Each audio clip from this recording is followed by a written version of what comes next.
And unmuted. Okay, alright. Hello! Hey, everybody. Hey, Welcome. party people. Welcome back to Ghost of Saltmarsh. Ooh. And we got the full team today. The gang's Woo! all here. And I definitely have everybody in the right windows. Sorry, I just noticed one of them was a little too small. Anyway, so, last time, previously, in the Sinister Secrets of Saltmarsh, the gang found a man by the name of Ned in one of the abandoned upstairs bedrooms in this haunted house, tied and gagged in only his undergarments. Ned tells them that he was just a traveler and was going to use the place as a shelter for one night when he was knocked out and woke up in his current predicament. After finding hidden smuggler's den and the now fully explored wine cellar, the gang barely survives their first confrontation with the smugglers and learned that Ned was actually with them the whole time.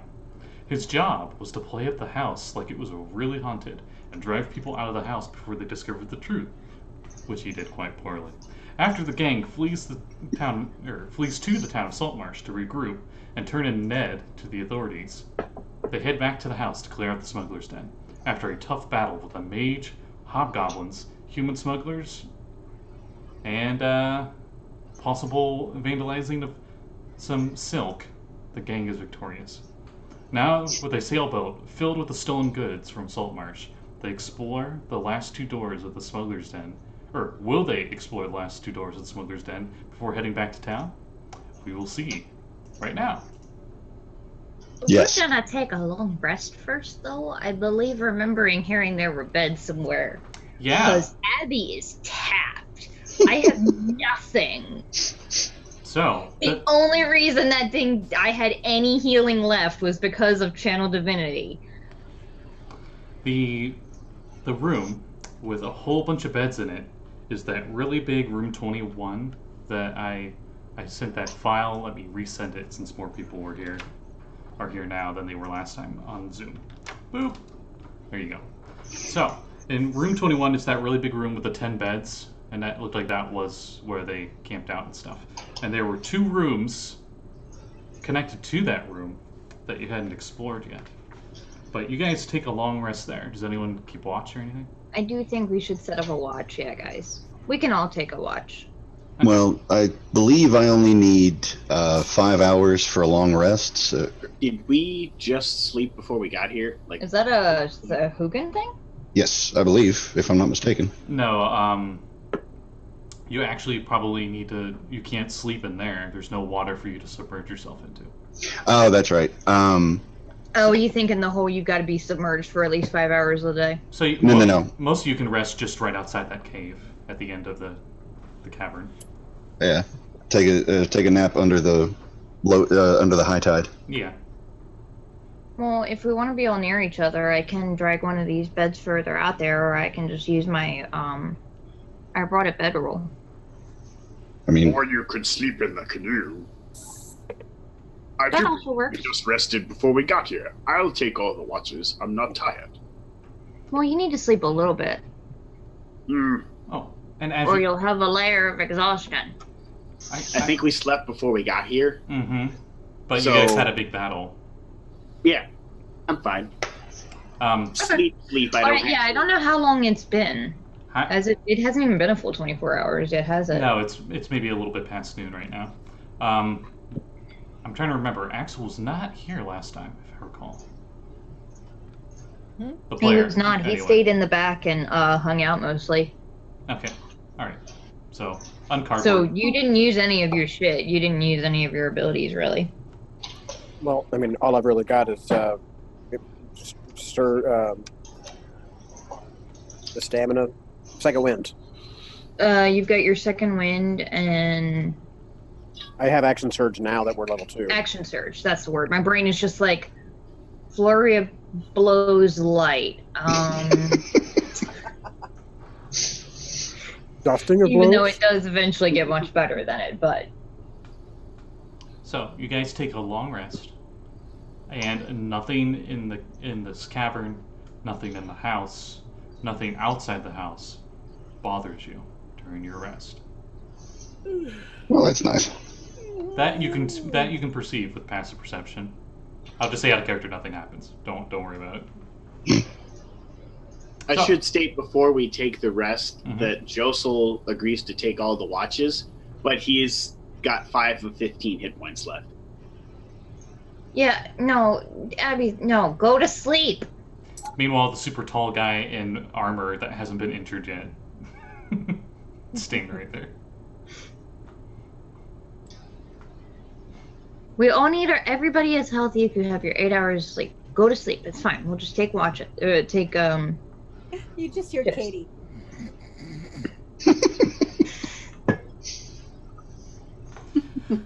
Oh, do you guys search the foot lockers that are at the end of every one of these 10 I beds? think we did. We found a little bit of gold and silver. Okay, I wasn't sure if you guys checked it. I thought we already did, but I mean, if we didn't... Yeah, because you were like, some of them are locked, but no, we'll just say that given enough time, Josul can get them open. Yeah, because I have these tools, so... Yeah, they were all locked, and you could either rip them open or unlock them. Ooh. No, a professional uses a lockpick. After all, there may be valuable dishes in there. Unfortunately, that was not the case, and it seems like you guys already got it. It was a total, out of all 10, 7 gold and 15 silver worth of coins. So, like, spare change, essentially. Yeah. When we first wake up, Abby's first gonna do her praying to get her spells, and then immediately jump into the water to test out put on her new armor and jump into the water to test out her Mariner's plate mail. And then realize that it doesn't really do much while you're conscious. I think its main effects only really kick in once you're KO'd. So you sink when you jump? No, so I don't technically have disadvantage on swim checks with plate mail. When you're swimming in it, you're surprised at how agile you are in the water with it. Yeah. She's just trying. It's just a RP thing of trying to figure out what it's like in swimming in plate mail. Okay. Because she's not used to it. And what's your strength? 15. Oh, you're not even encumbered by that in water. No. You're not carrying a bunch of stuff. No. Josul. Never mind. No, I'm amazing swimming in Mariner's armor. I have a swim speed finally. Yep. I'm still slower than all of you because my walking speed is still 25. But you went from 25 or from 10 feet to 25. So. Yeah, I went from like 12.5 feet to 25. Yeah. I'm so much faster, guys! I'm I like think when doing Abby the first jumps in, Katie's like, and then it's like, Yeah, I'm like doing the backstroke, and you guys are like, yep, you're so fast! Zoom! I'm just like doggy paddling, like, oh, okay, alright, okay. Josul does not like, brag. I don't understand, why are you swimming? You can just stand, you can't stand in this.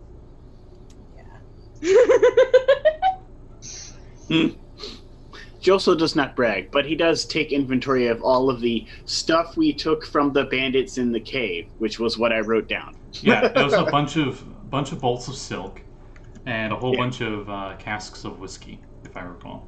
Yep. Or bourbon, I think. Bourbon. Yeah, I think you said it was bourbon. Mm-hmm. Let me double check. It's a lot of stuff. I just wrote stuff. If you wanted to give me a full list, that's fine, but you don't have to. This boat is about twice the size of a rowboat with all of you in there. Like, all this stuff takes up half the boat, and you guys take up the other half. So it's a very full boat. I don't need the boat. I'll just need to be in the boat. I'll just push it. I hypothetically. But anyway, so... Oh, yeah. Then you notice in the main smuggler's room that ominous door that says danger written in chalk. And then the other door on the left.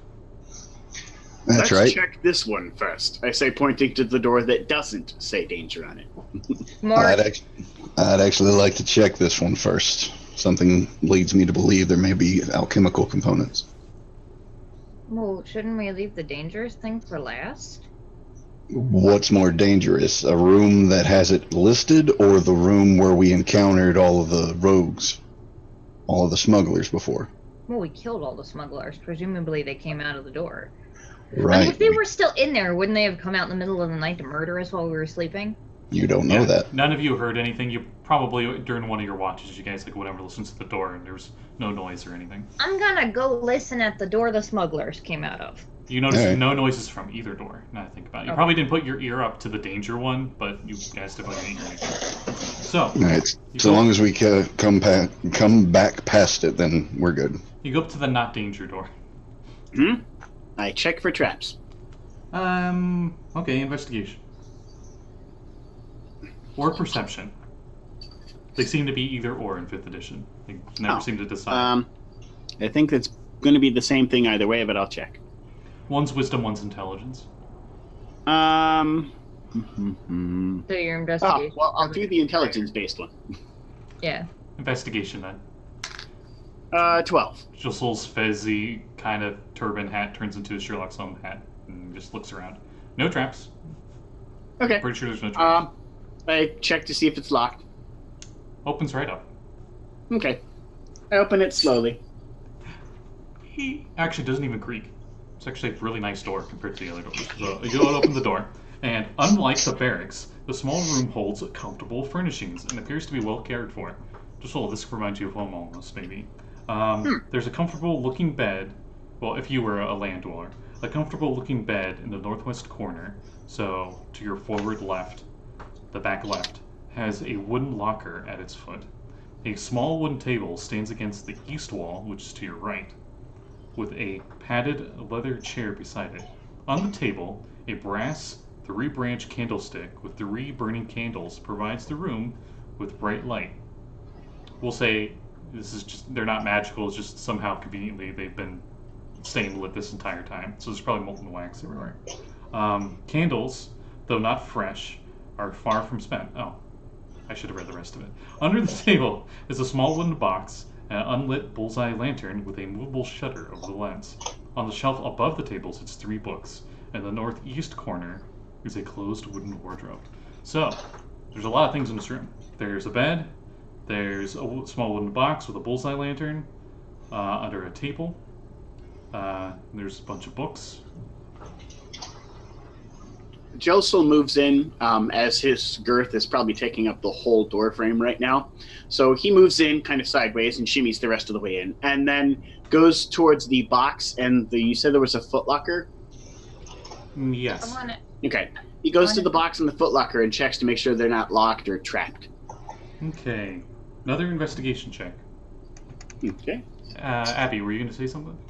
I wanted to check out the books. Okay. Just my investigation check for the box was 5, and my investigation check for the footlocker is 15. Okay. We'll go with Abby first. You notice there are 3 books. One seems to have poetry in it. Another one seems to be an almanac of some kind. And the other one doesn't have a name on the front. Flipping through.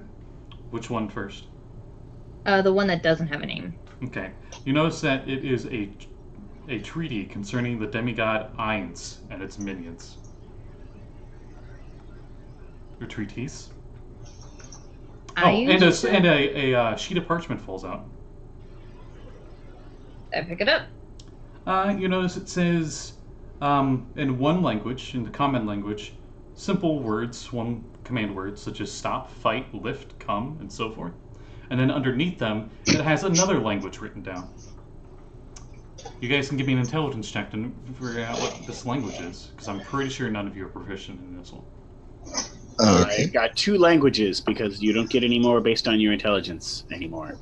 You have to rely on your background for that now. I have Common, Aquan, and Thieves' Cant. Okay. So unless it's written in Thieves' Cant, I don't know how to speak. Common, Aquan, and Dwarvish. Okay. Common and Sahuagin. So. You said intelligence? Yeah, it would just be an intelligence check. Not proficient, just add your intelligence mod. I got a 10. 18. I got a 10.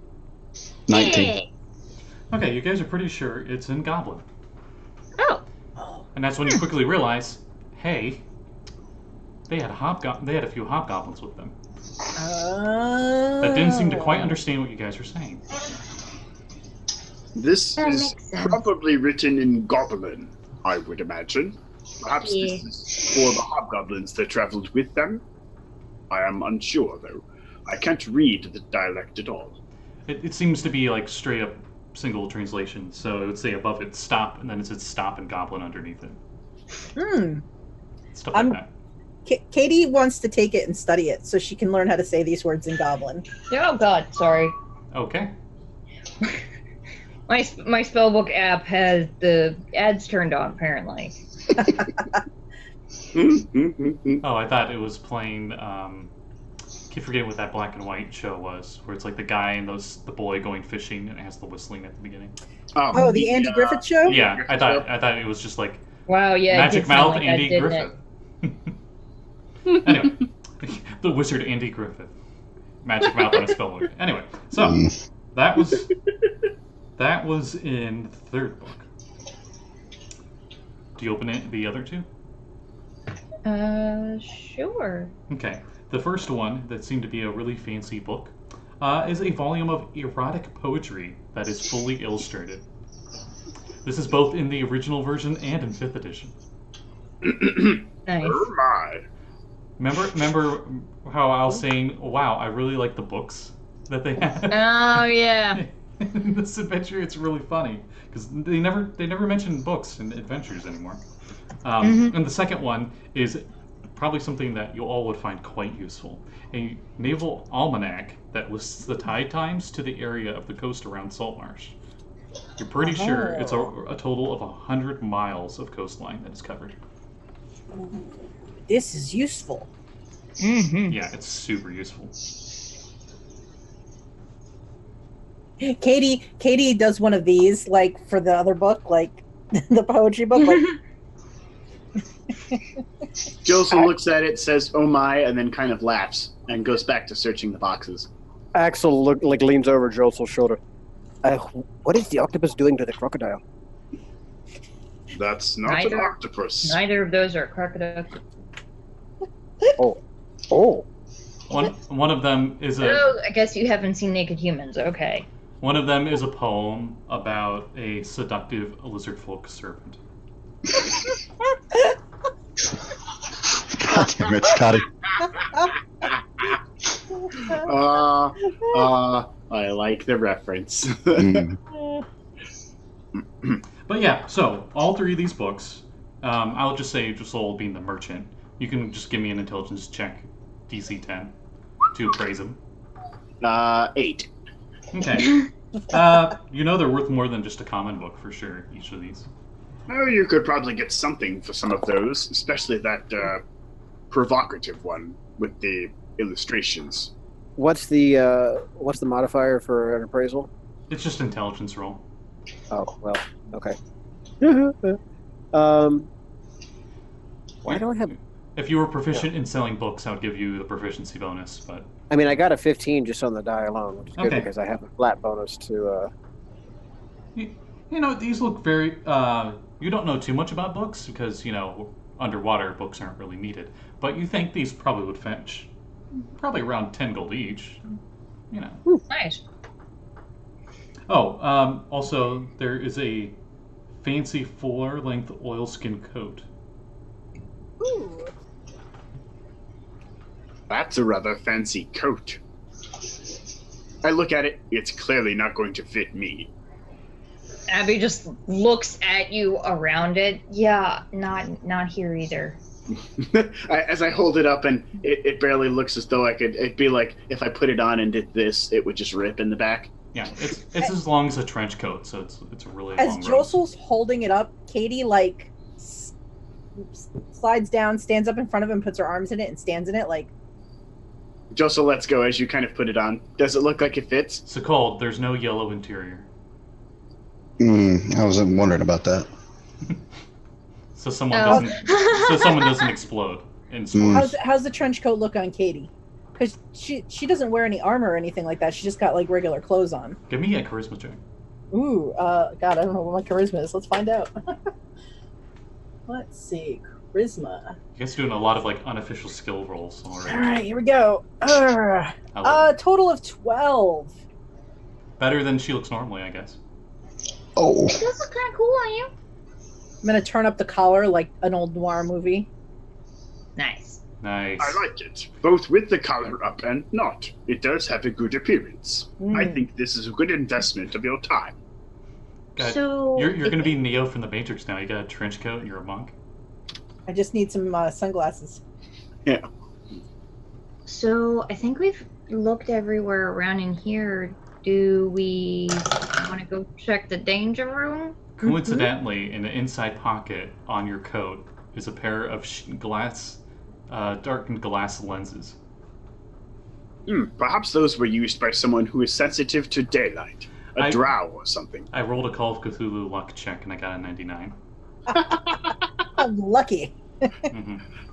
I opened the box that was under the table and the footlocker. That's right. You checked the footlocker. You said the 15 footlocker? for my search the footlocker. Yeah. So what do I roll to avoid the trap? I'm just making sure. They got a lot of different investigation checks in this room. Spoilers. Yeah. I'm not going to investigate anything. I'm just going to hang out and keep an eye on the door. We'll just when you take a quick 5th edition reference here, when you take a long rest, you can spend hit dice to heal, correct? We don't need rest, to. you just get all your hit points back. Yeah, Just get them back. Yeah, that's Got for it. short rest. Is when you use short it. rest is the spend hit points. On a long Okay. rest, you get half of your total of those dice back. Got it. Okay. So if we took a short rest and you spent both of your hit dice, because we only have 2 right now, Right. after your long rest, you'd only have 1 for the next day. Mm-hmm. Got it. Okay. I'll just say that 15 is enough to pass these investigation checks. They're for small things. You notice that the bullseye lantern, seems to be used quite infrequently. When you guys investigate the desk, Josul, you notice that there is a hidden compartment underneath it. There's a secret compartment here. Ooh. Should you check it for traps first? Oh, and no Oh, I traps. already have. I don't see any. Okay. That doesn't mean there aren't any. That just means I didn't notice them. Like, you were looking for traps and found, like, a false bottom. But I did find this when I searched for them. And I open the false bottom. Inside is a spellbook. This is useless to me, but it is a spellbook. Ooh. Let me take a look. Look. It's a spellbook with a lot of spells in it. Being a wizard, you feel like if you could copy these into your spellbook, you would know them.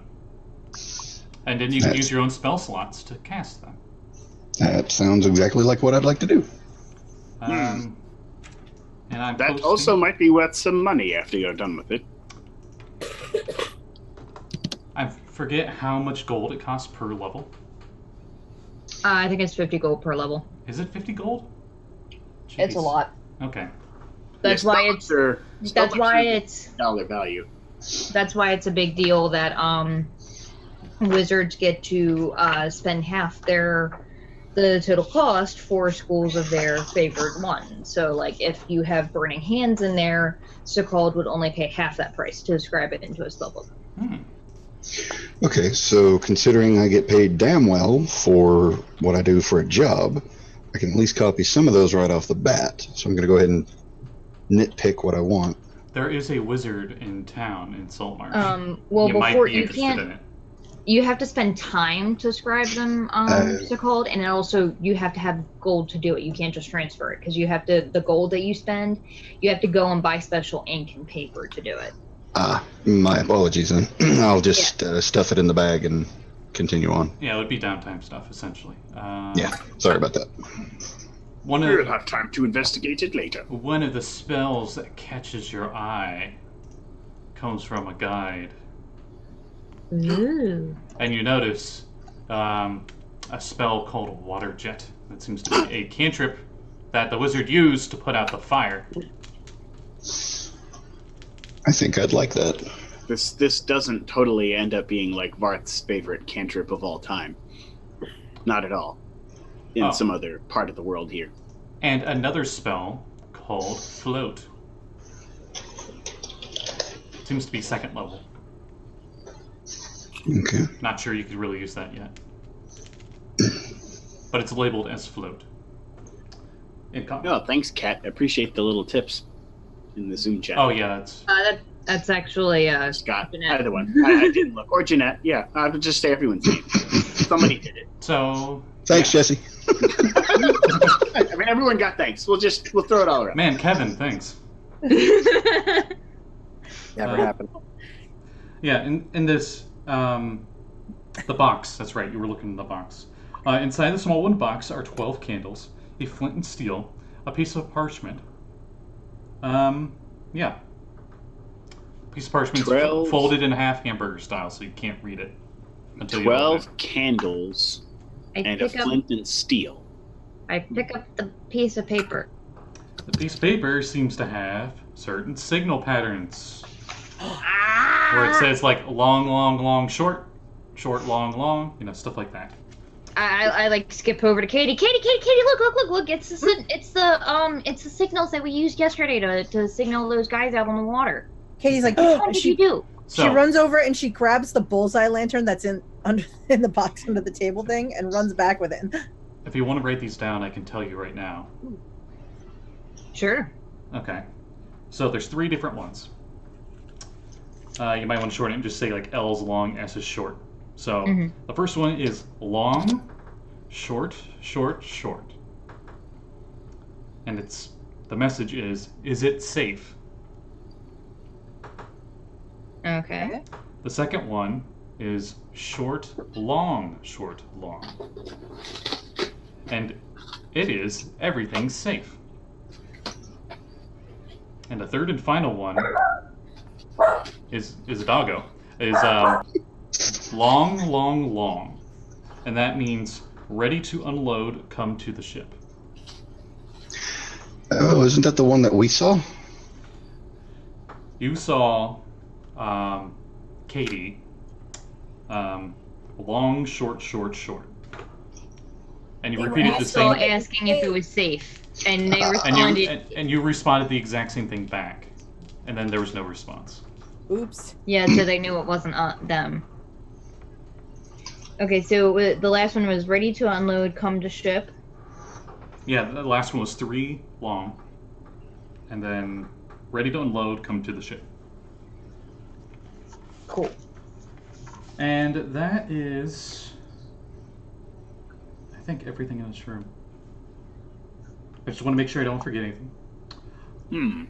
Oh, yeah, the sleeves have numerous pockets.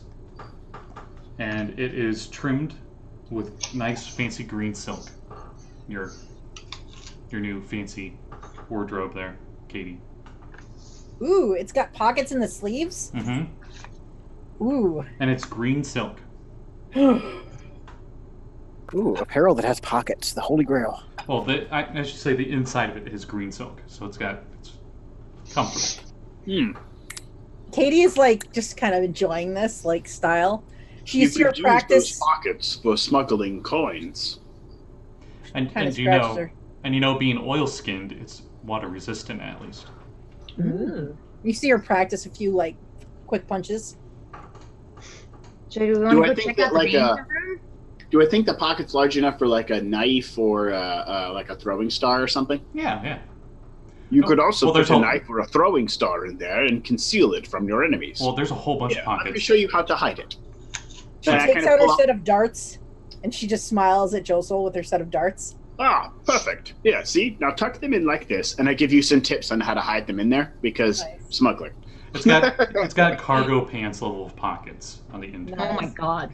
Axel is just doing the Groot in the background, just standing there, smiling idly and not really saying anything. You just stare over, and that danger door is just like. Oh. Yeah, Abby's like inching toward it. Sekald is right there with you. He's not even appearing to move. It's just every time you look over at him, like a weeping angel, he's just shifted a few inches more to the door. And I keep forgetting what that cinematography effect is, but the one where the camera looks like it's going towards a certain character, and the background seems to zoom in along with them. Yeah. Mm-hmm. It's doing that like slowly for Axel, as Axel's just staring at the door. So Sekald, I'm thinking we open the door, I duck down behind my shield, and you ice knife anything that moves. Sounds like a plan. Let me search for traps first. If I That wrote sounds danger like a or smart. smuggler's den, I would for sure put traps behind it. This Why door. would you put danger when you know there's a trap on it? Wouldn't you want somebody to open the door? Because if there was something dangerous behind it, it would set off the trap. Also, if someone was stupid enough to open it from the other side, I would know who set it off. Good point. 13 for search for traps. Uh, Since I can't when take you- my time and. when you, I would say you got plenty of time. No one's stopping. Okay. you. I take my time and very carefully search thoroughly. Yeah, I will we can't really assist. take 10 or anything and fit. Right. So it's Yeah, just however long it takes. And as you're searching this door for traps and stuff, because you're being so investigative about it, you realize this door has not been touched for a long time. And with that investigation check, you think the smugglers might have originally boarded this up when they got here, and they haven't touched it since. I think this door was boarded up originally when the smugglers got here. From the looks of it, it has not been opened or touched in a very long time. Whatever is sealed behind here is definitely not gotten out in quite a while. Well, hey, no smugglers. Maybe it's friendly? I If doubt it. they've got Maybe it starved while they were here. Who knows how long the smugglers have been operating out of this house? It won't starve if it's a mold or an undead. Kind of looks like the hospital door from the season Oh 1 of no, the Walking Dead. skeletons! don't dead open inside. I really hate that door. So No, Yeah. my comment is rusty, but that doesn't sound right. I do not think that is right either. that's not the show's fault. That was in the comics. They were being accurate to the comic. I'm mad at the comic. Anyway, so It was stupid in the comic too. yep. So just a wooden bar on the door. Usually Yeah. just whoop. No I think we're traps. still doing the plan. I Abby lift ducks the in wooden and- bar up, and then I kind of step aside so that Abby can shield up front and Sekald could ice blast behind. And I look over at Kade and I pull out one of my knives and I go, guess what, we're in the back. I'm gonna hide. Can I make a stealth check to like blend with the Yeah, sure. side? Like, I just want to be hiding. Actually- The wizard's quarters that you were just in is really close. So I could say you could just hide around the doorframe. All right, I got a dirty 20 for my stealth. Okay. Okay. I'm sorry. I have to do this just because I'd like to roll a stealth check to effectively hide behind Abby. Okay, go ahead. I think you might have an Do easier you have? time I to think hide it's probably a higher DC considering I'm a big ol' I am a towering 211. Yeah, you're Yeah, I you're a kinda hulking, like- muscular sea devil hiding behind a halfling. I really want to pick you up and put you on my shoulder like Rocket. Josul's hide to both hide the same way that Kate did was 16. Okay, and what it's called? So- Ed? 19. Kate and I are Scooby-Dooing out the door where just our heads are visible. Sorry, what was it again? 19. 19. Okay, you guys do a pretty damn good job hiding. I'm gonna ready an action to smash whatever jumps out at us with a maul. Already readying an ice knife. And Abby, it's like a double. It's a big old wooden double doors. So you open it. Yeah. And the plan is to open one door and use my shield to cover my face in case anything comes out. Okay. And cover me. Light spilling in from the large room in front of you, barely okay. The light spilling from the large room behind you, barely shows into the chamber, and only about 12 feet across, and the corners are filled with shadow. The little you can see is dingy and dusty. No movement. No movement. There is nothing in this room No that you spiders. can see Pull out from a the doorway slingstone with the and poor cast lighting. light on it and boop, chuck it, pop it into the room. Isn't it already bright enough not to need that? No, the room behind us is only dimly lighting it. Yeah, you're in a big enough room that the nearest light source is so far away that Oh, this room I'm- you just opened is pretty dark. There's I no light misunderstood. I thought you meant light spilling in from the door we just... Oh, okay. Never mind. Yeah, I was, he read I was it wrong the confused first too. time. Yeah. Okay. Okay, so you throw the stone with the light cast on it. Mm-hmm. Tink, tink, tink, tink. You see in the shadows 6 humanoid skeletons just laying there. They look very dead. Hey, Abby. Found some more friends for you. They do They not don't seem to, react at all to the stone. They look pretty dead. Dust is covered over top of them. Actually, I they're will half go- buried in the dirt, now that I think about it. I will go first and prod the nearest one in the skull with the end of my maul. the second you take your first step into the room, they all start to move as we roll Fucking initiative. knew it! Well, at least it wasn't you this time. You notice as they're starting to move, they seem like they haven't moved for a really long time, so they have disadvantage on their initiative. Ah. Okay. So we are rolling initiative. Oh my god, I rolled nat 5 and then a nat 1. It's beautiful. Okay, yes, we are rolling initiative. All right. 22. Damn. 17. 18. I got a 7. Okay, I got a 2. I got Axel 22, Josul 17. What was it called again? Sekald was 18. Mine was 18. Sorry. Yeah, you're fine. I'm just trying to type everything down. And then, okay, Axel just. Abby, you got a 2. Yep. What did Katie get? I know it was low. 7. A 7. Lucky number Okay. 7. All right, so up first, which makes total sense, is Axel. Okay. This room is from your angle. It's probably another 15 feet to get to the opposite wall, and it's maybe like 30 feet to the wall to your left. From your perspective, as you walk in. 15 feet deep and 30 foot to the left. Yeah, Is that like 30 the feet full length wide, of the room? and on the link I sent you for the map, Oh, right. you seem to be coming in from the bottom right corner, where it says spoiler in the spoiler section. Okay. Yeah. All right. Okay, well, that's fine. He is going to get a running start, and as they're still trying to stagger to their feet, he's going to wind up a big polo-style shot with his maul and try and knock one of those skulls right off. Okay. And, okay, that's a pretty decent roll, so does a 19 get it? Oh yeah. Cool. 4. 4! Okay, so 12 bludgeoning damage on the first target. Okay. As you smack the skeleton with your weapon, it almost completely breaks apart, but it seemed to have some form of tough outer coating, transparent coating to it. And normally they're vulnerable to bludgeoning. It took normal damage Oh. from your maul Interesting. as it's still getting up. Well, that's okay. I have accent shirt. I'm going to go ahead and hit it again. Okay. Let's go ahead and get that out of the way today. All right. Does a 12 hit? Yes, and it is dead. It had 1 hit point. Oh. You notice after that first hit, though, it just completely shattered into nothingness. That vulnerability was back. All right. Mm. Interesting. Right?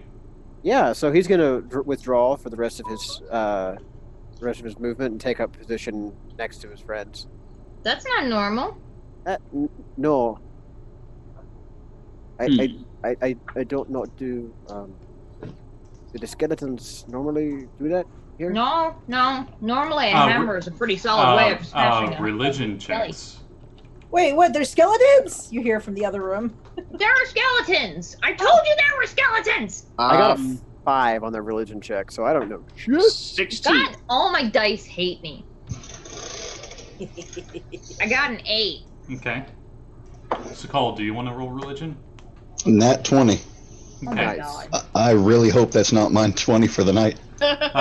All of you that got above 10 know that skeletons normally are quite vulnerable to bludgeoning damage.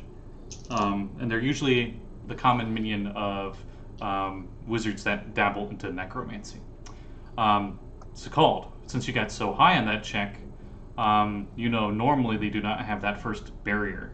You're thinking something else was modified on them. So they were resistant, maybe? I would tell that to the party as soon as I thought of it. And on that note, it is your turn. Sekald. So all three of them the remaining three of them are gathered together? Axel went into the room, smacked one of them twice, and went to move out. And as you peek your head in, there are 5 more, very slowly getting up, like they have arthritis. How close are they So to? like 3 and then 5 in a different corner? There is one 15 feet away in the opposite corner. There is 4 of them in the other side of the room. I will throw my apparently signature. Huh? Between 20 to 30 feet away, they're all within 10 feet of each other. On the other side. Perfect. I will apparently use my signature move, Ice Knife, and aim at the 4 in the corner. Okay. You aim at one. I would say you just aim at the most middle one you can. Yes. Go ahead. Okay, come on. I know you're not going to do another 20 for me, but... Okay, 18 on the die, so a dirty 20. Oh, wait, no. I'm sorry. 24 on the die. Yeah. Yeah, that definitely hits. Lucky for you, in 5th edition, they are not immune to piercing damage. Oh, good. Wait, what about the barrier? Mm-hmm. What'd you get for piercing total? Thank you. I'm getting there. Just give me a second. Where did my Ice Knife go? I just found it kind of weird that they're not immune to piercing. Yeah, kind of There it seems is. good. Oh no! Look, I'll tell you why they're not. Because Why they're not immune to piercing. No, they're not even no, resistant it's to because it. they're vulnerable to bludgeoning. They just take regular piercing damage. Okay, so the first one takes 8 damage. Okay. And then dex And then- saves, right? Must succeed on a dex saving throw or take 2d6 damage. Okay, what's your DC? Spell DC is 14. Okay. 2 of them made it. Damn. All right, so And 2 of only them take didn't. half damage. Oh, good point. And we get 9. 9 damage? Nice. 6 on one, 3 on the other. Okay. 2d6. The piercing knife barely goes into the bone on that first one. And then when it explodes, it just destroys that skeleton. Nice. It made its dex save, but it didn't matter. Holy shit. Then you said 9 gold? Yes. They seem to take half. Ah! I mean, it makes sense. And Yeah. all 5, or well, I should say now there's 4 left. Their heads turn to you, and their jaws open. You know, just. And he hides behind the 211 halfling. Hey, you're the one with the shield. I'm the one with the knife. I said it. I have a 20 AC. I'm fine. At this point, I halfway expect just to pick you up, so you're in my arms holding the shield, you shielding me with a shield, and then just throwing the ice knife from behind you. Okay, so that is Cold's turn then. I think Josul is next. Yes. Go in, smack, smack, bones clatter. Goes in. Oh, you're hidden, so maybe you have advantage. You hear ice knife, and then it explode, and a bunch of bones clatter. Then it's your turn. Really, that's my theme song now. Snap, snap. Cold and explosion. Cold explosions, bones rattling. Yeah, I could get used to the sound. They felt it in their bone. No. Yeah. Okay.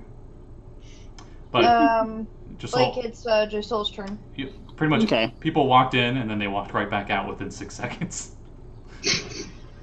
You heard Abby yell like, "They're skeletons! I told you there were skeletons!" You swear. And then, You swear you can subtly hear a xylophone starting up in the background.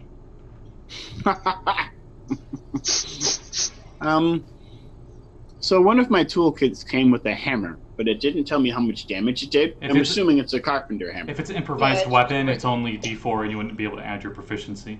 I would not suggest it. Nah. Okay. I would just do the dagger, because it's going to do regular damage anyway. It's not resistant to it. Okay. Well, I chuck a dagger at it. One of the ones that looks damaged. There's one that has not been hit at all, and it's within 15 feet of you. The other ones are between 20 to 30 feet away from you. I This room guess was- I'll damage the one that hasn't been damaged so that somebody else can finish them all off. Okay, roll to hit. It's a pity the dagger isn't critical on 19. I'm pretty sure I hit him with like 20 something. Yeah, you do. Okay. Unlike the Monster Manual version, I'll say these ones do not have armor scraps on them, so their AC is slightly lower. Oh, why am I rolling a d20? That's silly of me. I don't do a d20 damage. Not with that attitude. Not with that attitude. I do 3 sneak attack and 4 piercing. Yeah, they haven't gone yet, so that sneak attack would happen. They take half, I figured. since that was technically all one attack. Yeah. Okay, so Yeah. your dagger stuck in its forehead. Wait, so it Sorry. took... Did we see that same, like, shield dissipate as we did on the other one? Yeah, on every single one of them, the first time they got hit, this The weird, first... clear, almost like they got laminated, Wax. essentially. Yeah. Abby's gonna yell that. The first strike seems to be the one that they're protected against. None of them, So they- all of them have been They hit got once. waxed it? Okay. Nice. Whack. They've all been softened up. You hit on all of them. Or, I mean, you hit all of them. I'm not even playing my bard. Would that be a weird cleric? Mm-hmm. I turn undead. Wink. Turn on. Good, goddamn it. Mhm. So, I believe next. it's Axel's turn. No, Katie's turn. Yep. Okay, so we've got one Abby in the doorway with a shield in front of her. We've got a Sekald knelt down, crouching behind said Abby, and then we've got a Josul, Behind them, that threw Behind a knife them. over their shoulder. and Axel is actually in the space, like in the room. Correct? I'm right in front and to the side of Abby. Did anybody else just get clue vibes from Just this? inside the door. Yeah, So- I'm definitely getting like a door frame stack mentality here. Like we need to see the strong fighter. I like to think Abby with her shield, she has it up in case it starts raining spiders and is looking down in case spiders come out of the ground. So I think that Mhm. Katie would come out of her hiding place, sort of slide past Josul, and then jump and grab the top of the door frame and use Abby's shield as a springboard to launch herself into the room toward a skeleton. Okay, you could do that to that very close one that has the dagger in its skull. Yeah, I'm gonna like Nice. flip and like let the coat billow out like Batman. Nice. You hear like the coat flutter, you know? You get like And some then- Metal Gear Solid super slow-mo stuff at the right And moment. as she's coming down, she's gonna just punch first with a fist and see how that goes. So unarmed strike, 19 to hit. That definitely hits. I was about to say, Okay. please don't get a nat one. Here, right? I do 5 points of bludgeoning damage to that one as I come down. Your fist Okay. shatters the skull and the rest of it falls down. All right. When I land, am I close to any of the others? No. Or they... They're, all right, they're so literally on the opposite side of this 30-foot long room. Okay, I have 40 feet of movement. So how far did I go from? You had to use like all but 10 feet of your movement because it was difficult terrain to get through everybody. Okay. But you got another 10 feet. You wouldn't be able to Alright. get within melee, essentially. I think what she would do is she would spin around dramatically so the coat whipped around and take a step back and be on the other side of the door from Axel. So we're like like Abby, Axel, and Katie are like the trifecta in front of this doorway, and her fists are Nice. just up. Nice. And then she's done. Okay. Abby. Yeah, Oh, they go. Before. Sorry, they go before you. Oh. Somehow. And those 4 skeletons, just like, now they finally get up, and you hear like their bones popping and stuff. And one of them, like their jaw got knocked off from the ice explosion, and it like just got done repositioning it into its skull. And all 4 of them run at you and attempt to scratch you. Can I use an reaction for shield? Only on yourself. Only. Yeah, Only only if if you're- they Crap. You can't Sorry. shoot somebody else. I'm sorry to say. My Also, bad. one of them got a nat 1, so that's a good start. Yeah. Yay! Cool. What's your AC? 20. No, Katie's. Oh. Sorry. 15. 15? Only one of them hits you as you take a whopping 4 slashing damage. Ow! And then more importantly, the one that crit failed. Let's see what happens. Rolling high 90s on percentile dice tonight. Its finger just misses you. It like hits the coat, and it hits the coat at just a bad enough angle that one of the fingers flies off and ricochets somewhere. Hey, you lost something. I'll read what Go it's. pick that up. That was me giving it flavor, but essentially what happened is his weapon got chipped, and he has a -1 penalty to attack rolls. Nice. I love it. Worth it. And then now it's Abby's turn. As Cool. there are 4 skeletons ganging up on Kade, and they're just like, "You're gonna have a bad time, yeah. Get off of my friend! I'm gonna channel divinity. Don't be too blue. You're blue now, yeah." She holds her shield up and it glows, and they need to make wisdom saving throws. Okay, what's the DC? 13. Okay. Oh, of course not. 1. Okay, 2 of them succeeded. Okay. Those that failed are turned for 1 minute or until they take any more damage. But they must spend their... Oh, this is gonna go away before it even does anything. Damn it, oh well. They must spend its turns trying to move away as far away from you as it can and can't willingly move to a space within 30 feet of you. It can't take reactions. And for its action, it can only use the dash action or try to escape from an effect that prevents it from moving. And when they turn to run, I'm going to yell, "Don't hit the ones that are running!" The 2 run right back where they were, since that was the opposite side of the room. Yeah. And So for now, deal with those ones. Deal with the ones that aren't afraid first. and maybe a light glowed from your holy symbol, maybe not, but they seem to act like it's blinding them essentially as they move away. Yeah, there is a glow some from her holy symbols on her shield. As we loop back around to Axel. Axel, on your turn, in the back of the room, the wall, like you just see it suddenly appearing, a clear cut of a door silhouette, and the wall like pushes forward a little bit and then slides into the ground.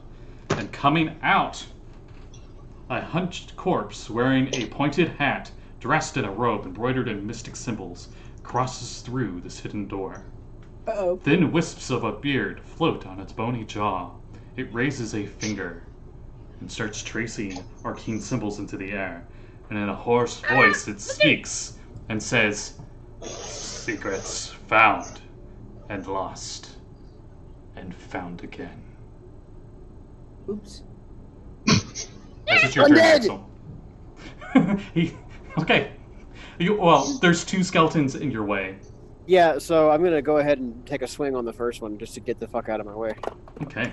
Oh, picture. Picture. It's my favorite picture in this book. Yes. Oh, yes, please. Besides the low calf. Oh my that's- god. I love it. That looks so amazing. Right? So the beard is literally wisp-like. Yeah, I it's a love it. spectral beard. Wow. Love it. That is That's- amazing. Thing's a whole new That's- meaning to ghost beard, but It really does. That's cute. Mm, All right, mm, yeah, mm, so it's going to be a dirty 20 to hit. okay. That skeleton shatters. Your weapon, they're vulnerable to your weapon. They're gonna blow Ooh. up. They're already hurt. Too bad I don't have that great weapon mastery feat where you can cleave. Pity. Oh, that's all I've got then. Just that one hit. Okay. Sekald. You heard magic going on in there. Yes, I did. I mean, you could probably see over Abby, and Abby just yelled, "Oh god, another wizard, another wizard!" And yeah, Axel just undead.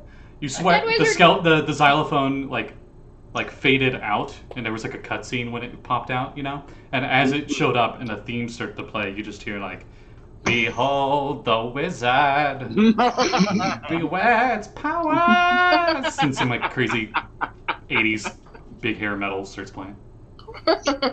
All right, I will actually do. I don't like competition when it comes to my wizards. I'm going to target the newest addition to the room and blast a chromatic orb of acid towards him.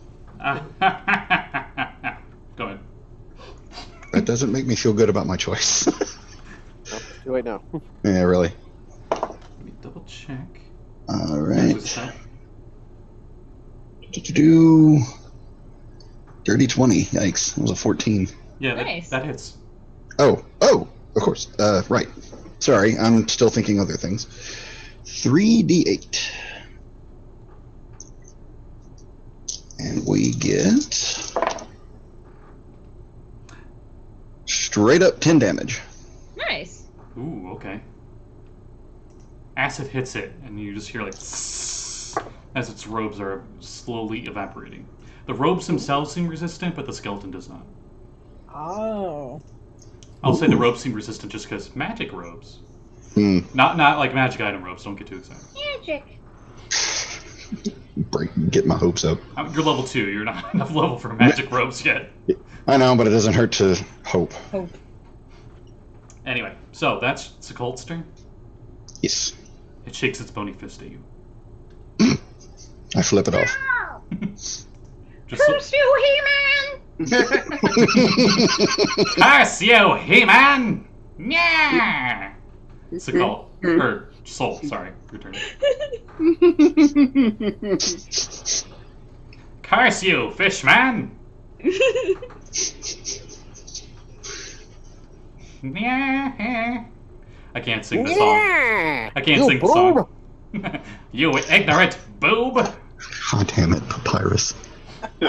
Oh no, like that's the thing is Ross's Papyrus voice was very, very heavily influenced by Skeletor. Yeah, it's Yeah. always Skeletor. I still love the fact of how he did that, and it's one of the best things that I've ever heard from their sections like that. Oh yeah, and Barry's Sands came pretty iconic as well. Mm-hmm. Oh yeah. Anyway, so Josul, Merfolk Rogue, What? Oh. your turn. There are 3 normal pleb skeletons that are kind of hurt, and then there's a super epic ghost beard skeleton wizard. Well, most of my ability to fight them is relatively useless from this distance. There's one right next to Axel that you could get to. The dagger's on the there's a dagger on the ground. I don't know if you have any other weapons. Oh, I have tons of weapons. Yeah, I was Okay. gonna say, I'm like, he's got many daggers. Now, I don't know if you play 5th edition Rogue, but since you have an ally within 5 feet of the enemy, you do get your sneak attack damage if you hit. Oh. Daggers for days. I'm going Wait, to... there's an enemy within 5 feet of Gustav? No, Axel. Oh, okay, of the other one. Okay. Yeah. I move up to the... Well, as I move up so I'm not, like, blocking the way. I really love that. So I'm not blocking the way of the doorway so someone else can get through if they want to. And I stab at the one that's near Axel with my rapier. Okay. Which you're also unsure where he kept it. You're in a whole... Dirty 20? This is so weird coming from 3rd edition to hear. I'm a rogue and I sneak attack with my rapier on a skeleton and it works. So yeah, that hits and you get your sneak attack and everything. Okay. It's complete garbage. 6 damage. Okay, you go beep blip blip, and you're like spine literally every vinyl point that it somehow has, Ping, ping, ping, ping, ping. and you get all of them, and it just falls over. So that's Josul's turn then. You slithered up essentially. And just, Yep, I slithered up and was like, boop. Okay. And by slithered up, I mean I used 10 of my 15 feet movement. Oh no, you used your bonus action for the sneak attack, so never mind. I was gonna say you could cunning action and dash, but I could, but that really wouldn't get me very far either. Badfish, or sorry, Katie, your turn. All right. So how far am I from the wispy bearded wizard-looking skeletal creature? 15 feet away. 15 feet. If I move that 15 feet, am I provoking any kind of reactions from skeletons? No. I'll say from your spot now. That's excellent. So Katie just sort of cracks her knuckles and just charges full speed at the wizard skeleton. And you know that slow motion, like, and she's going to attempt to punch it right full in the chest with an unarmed strike. Nice. Oh no, I only rolled a 9 though as I punch. And I think I go right through 2 rib bones. We'll go with that. Because of that, and because I don't like that, I'm going to spend a key point, and I'm going to flurry of blows and get 2 more unarmed attacks. It looks back at the other 2 And they just like pause for a moment, and they all look at you and go, yeah, get back to work. and you continue punching. So I pull back the right fist and I swing around to connect with the jaw with the left fist. That's a 12 to hit.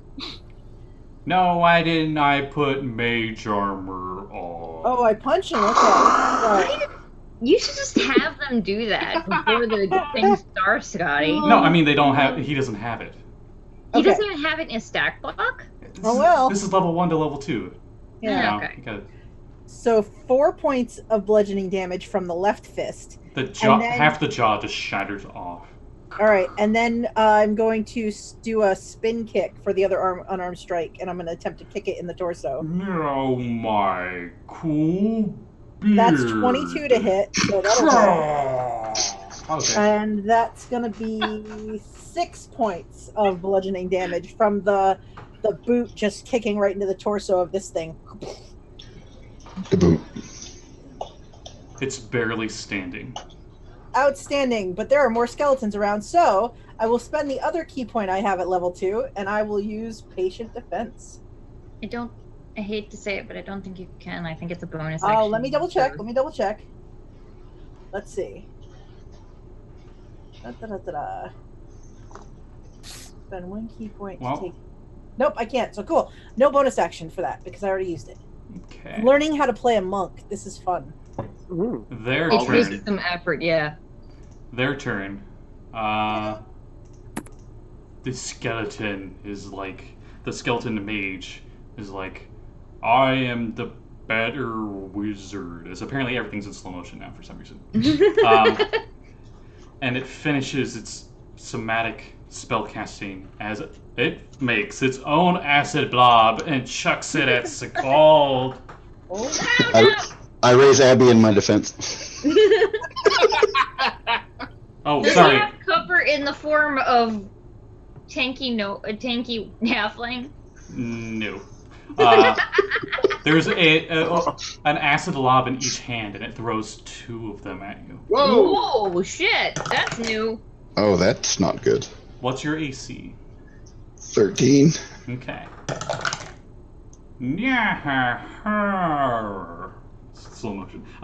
Okay, 1 hits. So you take a whopping. Oh, of course it averaged it out. 5 acid damage. Ah, okay. And It's then not too bad. And then the one skeleton that is right next to Axel continues fighting Axel.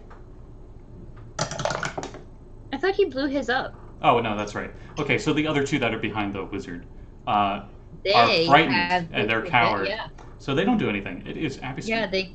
they can only spend their action to dash and escape. If it has nowhere to move, it uses a dodge action. That's what they do. It's my turn. Hmm 20 feet away from the door is this wizard. It's barely keeping itself together.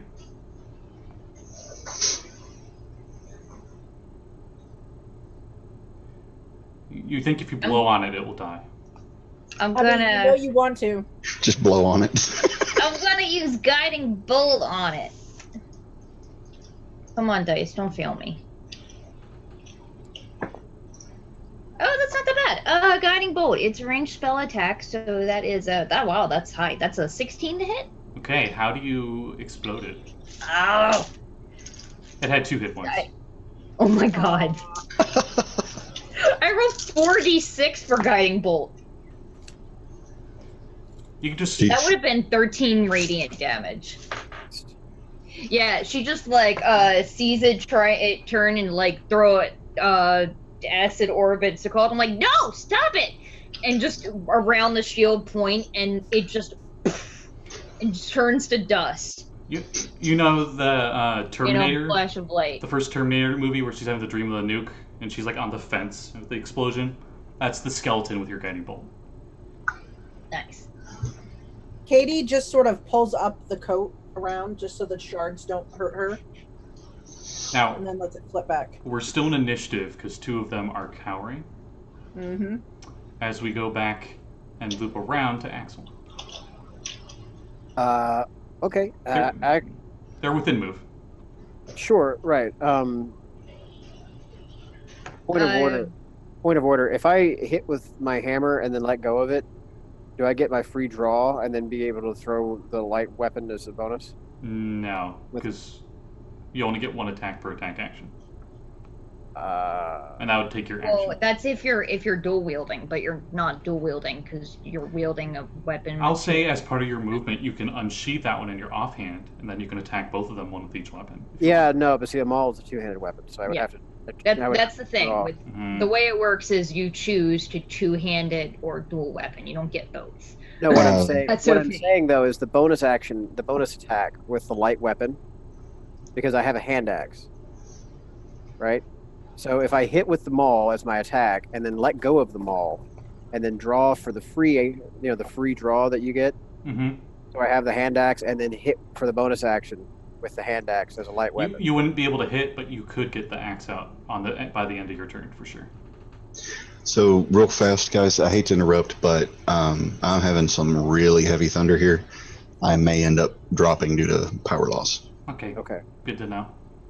I hope it doesn't. Same. All right. Well, I'm gonna go ahead and take a swing at the first guy anyway. Okay. That's gonna be. Does he have disadvantage? Did the thing dodge? The thing did dodge. Sorry. Yeah. I'm sorry So if I need to roll a disadvantage. I guess so. Which thing did? Both skeletons are currently Because taking their they're dodge afraid. action because they're scared because they got turned and on. they can't run away. Okay. Well, in that case, it goes to 12. Okay, still hits. Yeah, they Shattered. should easy. You destroyed it. Nice. How do you destroy it? We'll go with that. He he brings it down in an overhead swing and just basically crushes the skull into powder. Nice. Like it comes up like the skeleton's like. The camera pans to like just the meat tenderizer face of the maul as it's going into his field of vision. So it's just like, whoop! Nice. There's one cowering skeleton left, Josul. If you use your cunning action to dash, you could get up to it and get an attack in. How far away is it? On the other side of the room. I'm just saying, if you used your bonus action to dash, as you do as a rogue, you could get to it. Doesn't it go to Axel and then me? Yeah, Sekald's next. Oh, sorry, I misread that. I saw 18 Josul. Sorry, it's called 18 and then Josul 17. My bad. Yeah. Sorry. Okay. One Yikes. left, it's cowering. All right. Let me double check one thing real fast.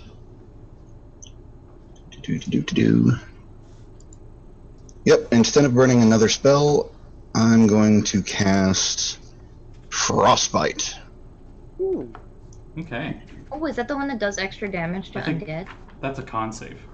Yeah, it's a con save. What's your DC? 14. Passed with a nat 15, I'm sorry. Oh. That means it didn't do anything because it's a cantrip. Yeah. Yep.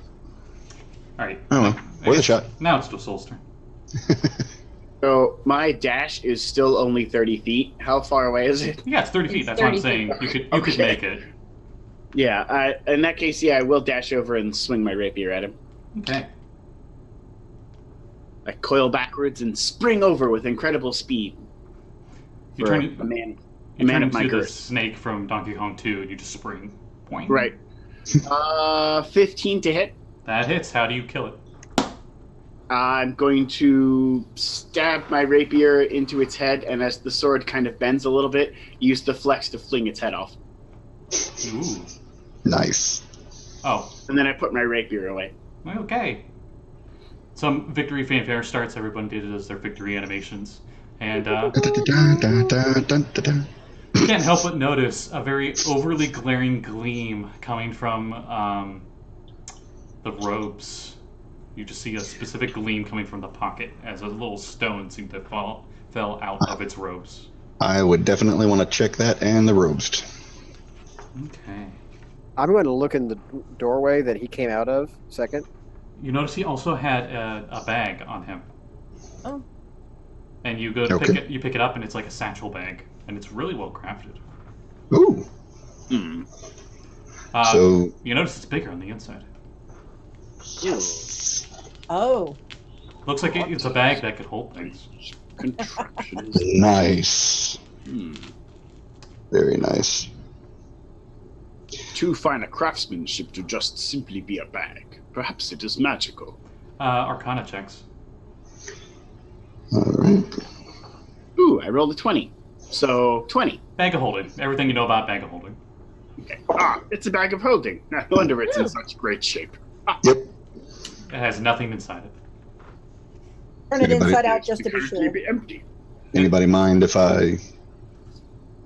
Go ahead. I just kind of stopped, hoping somebody would understand. I'm asking if anybody minds if I take it. Let me. Useful for holding things. Sure. Indeed. Who's picking up the stone? I did as I went to the wizard. Okay, it looked like it was in this bag and it like fell out. Okay. They got a description for it. Let me find it. Nice.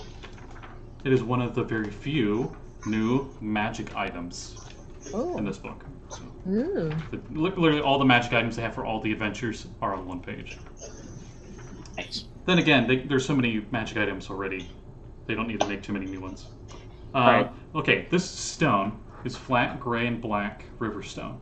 It seems to be inscribed with arcane symbols and feels cool to the touch. Nice. You definitely know it is magical and that you'll need to attune to it. Hold it up and show the group. It's a very fancy-looking stone with magic runes on it. Nice rock. Nice. Maybe perhaps we should find out what it does first. I've heard, pray tell, that there are certain magical items that are cursed. Agreed. Would hate to see you use it and end up with a nasty curse. Oh, you know of a bag of devouring since you get so high in your Arcana check. That bag might be Also, that. let's not put something in that bag yet till we identify what it is. If it's a bag of devouring, you might lose your hand. Literally. Not Oh. Well, So there's a it's- chance that there's some magic stuff that if it's cursed, like identifying it wouldn't work. That's also true. But we should still attempt nonetheless. But I have healing spells, so if it does bite your hand off, then I can at least stop the bleeding from the stump. Here, let me see. Let me see. And he's gonna take it, and he's just gonna literally just run his hand up to the arm into the bag, like rummaging around for it. Okay. It is really, really big inside. It's like 20 cubic feet of space. To be honest with you, if it was a bag of devouring, it only chooses to eat your hand when it would be the most advantageous to the bag, and the least advantageous to you. As we are not in combat, the bag is unlikely to hurt you. That's close enough, actually, to how it is in 5th edition, so we'll go with that. Okay, so there is a chance that it's a bag of devouring and not just one of holding. Mm-hmm. Right. Okay. I mean, look, if we're worried about this bag maybe biting somebody's hand off, it should be me.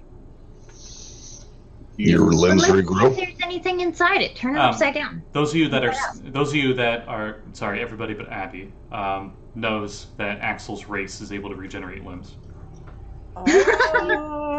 Actually, that would be the best option. Let's just let him hold the bag for now. Axel, it's yours until we find out if it eats hands. But let's turn it upside down or inside out and see what's inside it first. I'm going to stick my head in it. It's quite spacious in there. There's no light There's no air. or air. Nope. Okay. He'll invert it. As you invert it, really fun, cool thing I really like about bags of holding. As you invert it, it's still the same size, but it's inside out now. Mm-hmm. I thought everything once you turn a bag of holding inside out, everything comes out of it. Yeah, there's nothing in it. Oh, okay. I'm just saying, you can see clearly it's like just a normal leather interior inside. It looks like a leather bag when you turn it inside out. Well, Can it's I a bummer that there's nothing in it, but okay. Can I make an Arcana check on the stone? Sure. Didn't we I just just- do that? No, you did for the bag of holding. I just want to. I put my hand out and say, "Can I look at the rock? It's got nifty symbols on it." I tossed the rock to her. I do All have right. Detect Magic prepared today. I can tell you what school of magic it is, at least. Well, I got an 8 on my Arcana check, so it's a nifty rock. It might be a good Okay. skipping stone, is what you get out of that Arcana. Okay, screw that. I'm gonna. I toss it back to Sekald. Yeah, I'm going to use mine real fast.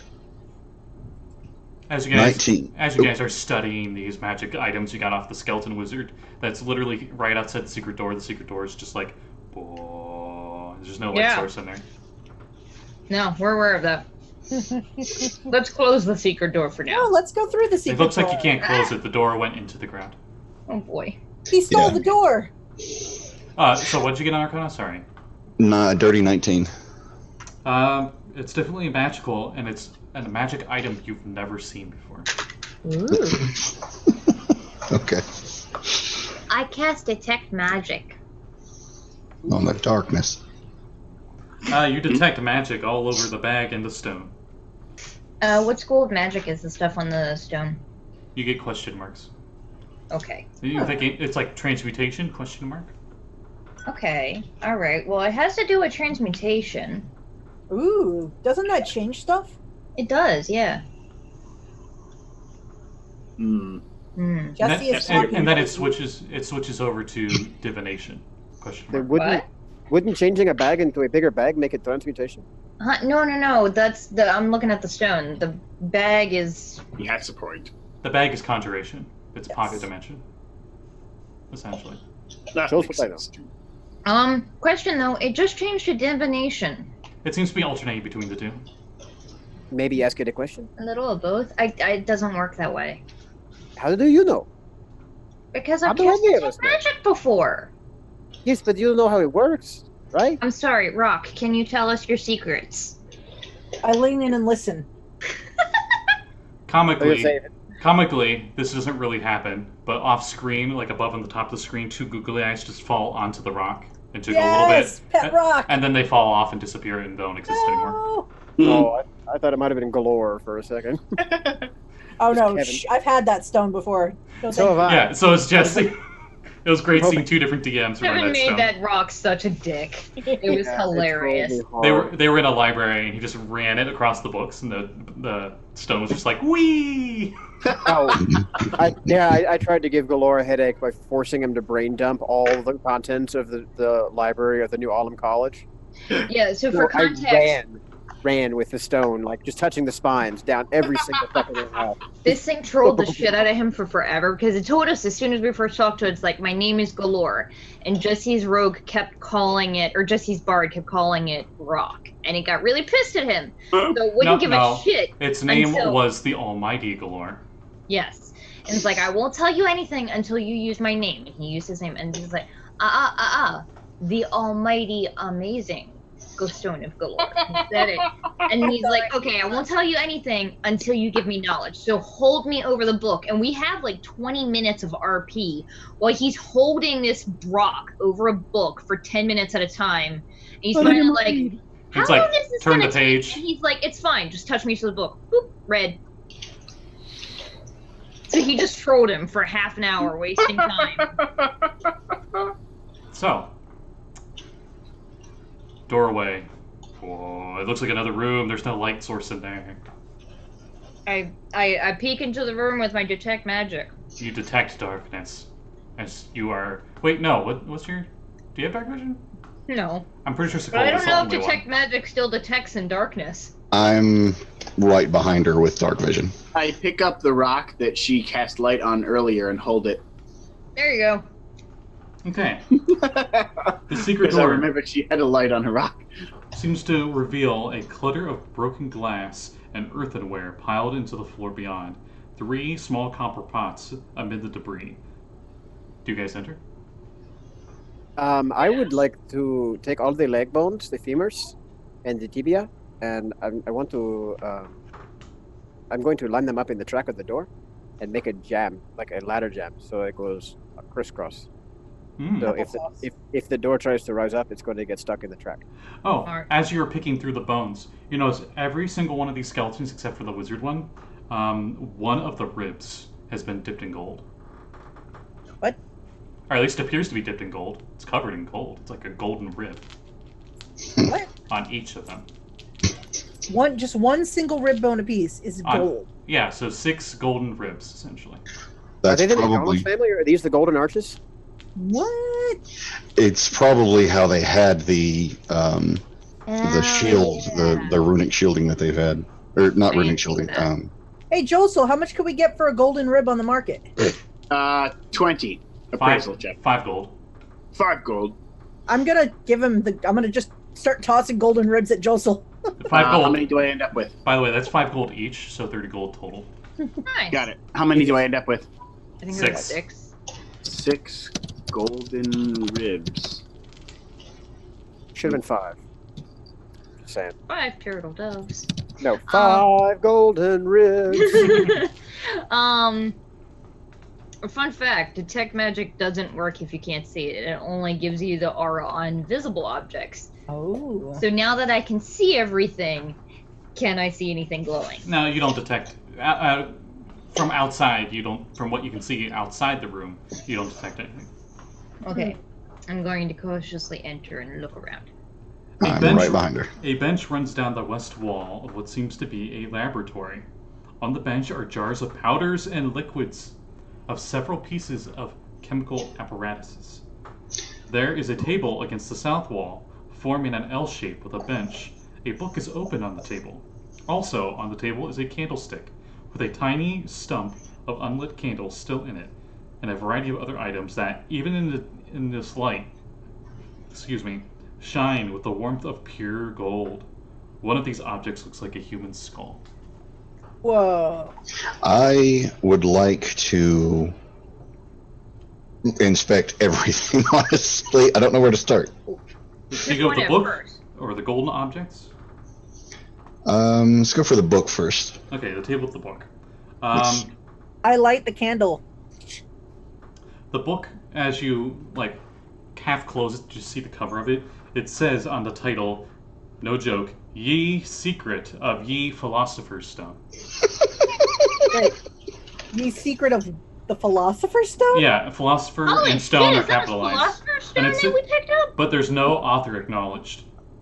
It's written in common, Ye and Secret of Ye Philosopher's Stone. yeah, that's the actual title.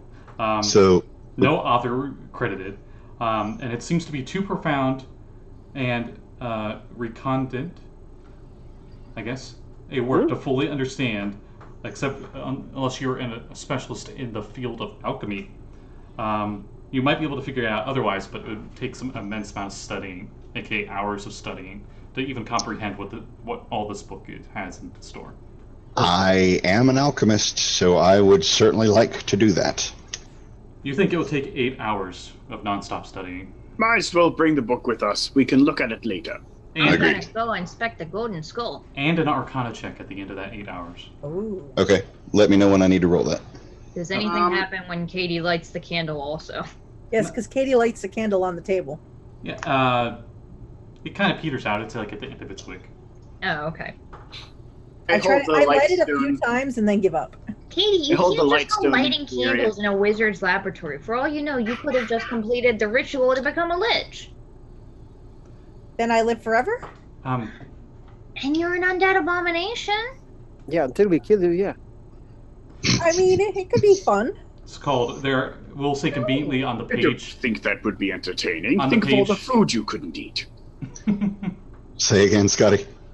Conveniently enough, that book that was sitting there, when the page was opened on, had a picture of a stone with a bunch of magic runes on it. So I'm assuming it looked exactly like the stone that we picked up? Yeah, it looks pretty close. Yeah. Okay. I will make that correlation and let the party know, and then just put both of them in my bag, That's what I'm saying! What does a 17 Philosopher's Stone do? 17 for appraisal. What's the golden skull worth? It laughs at you. No, I'm kidding. It's worth 20 gold.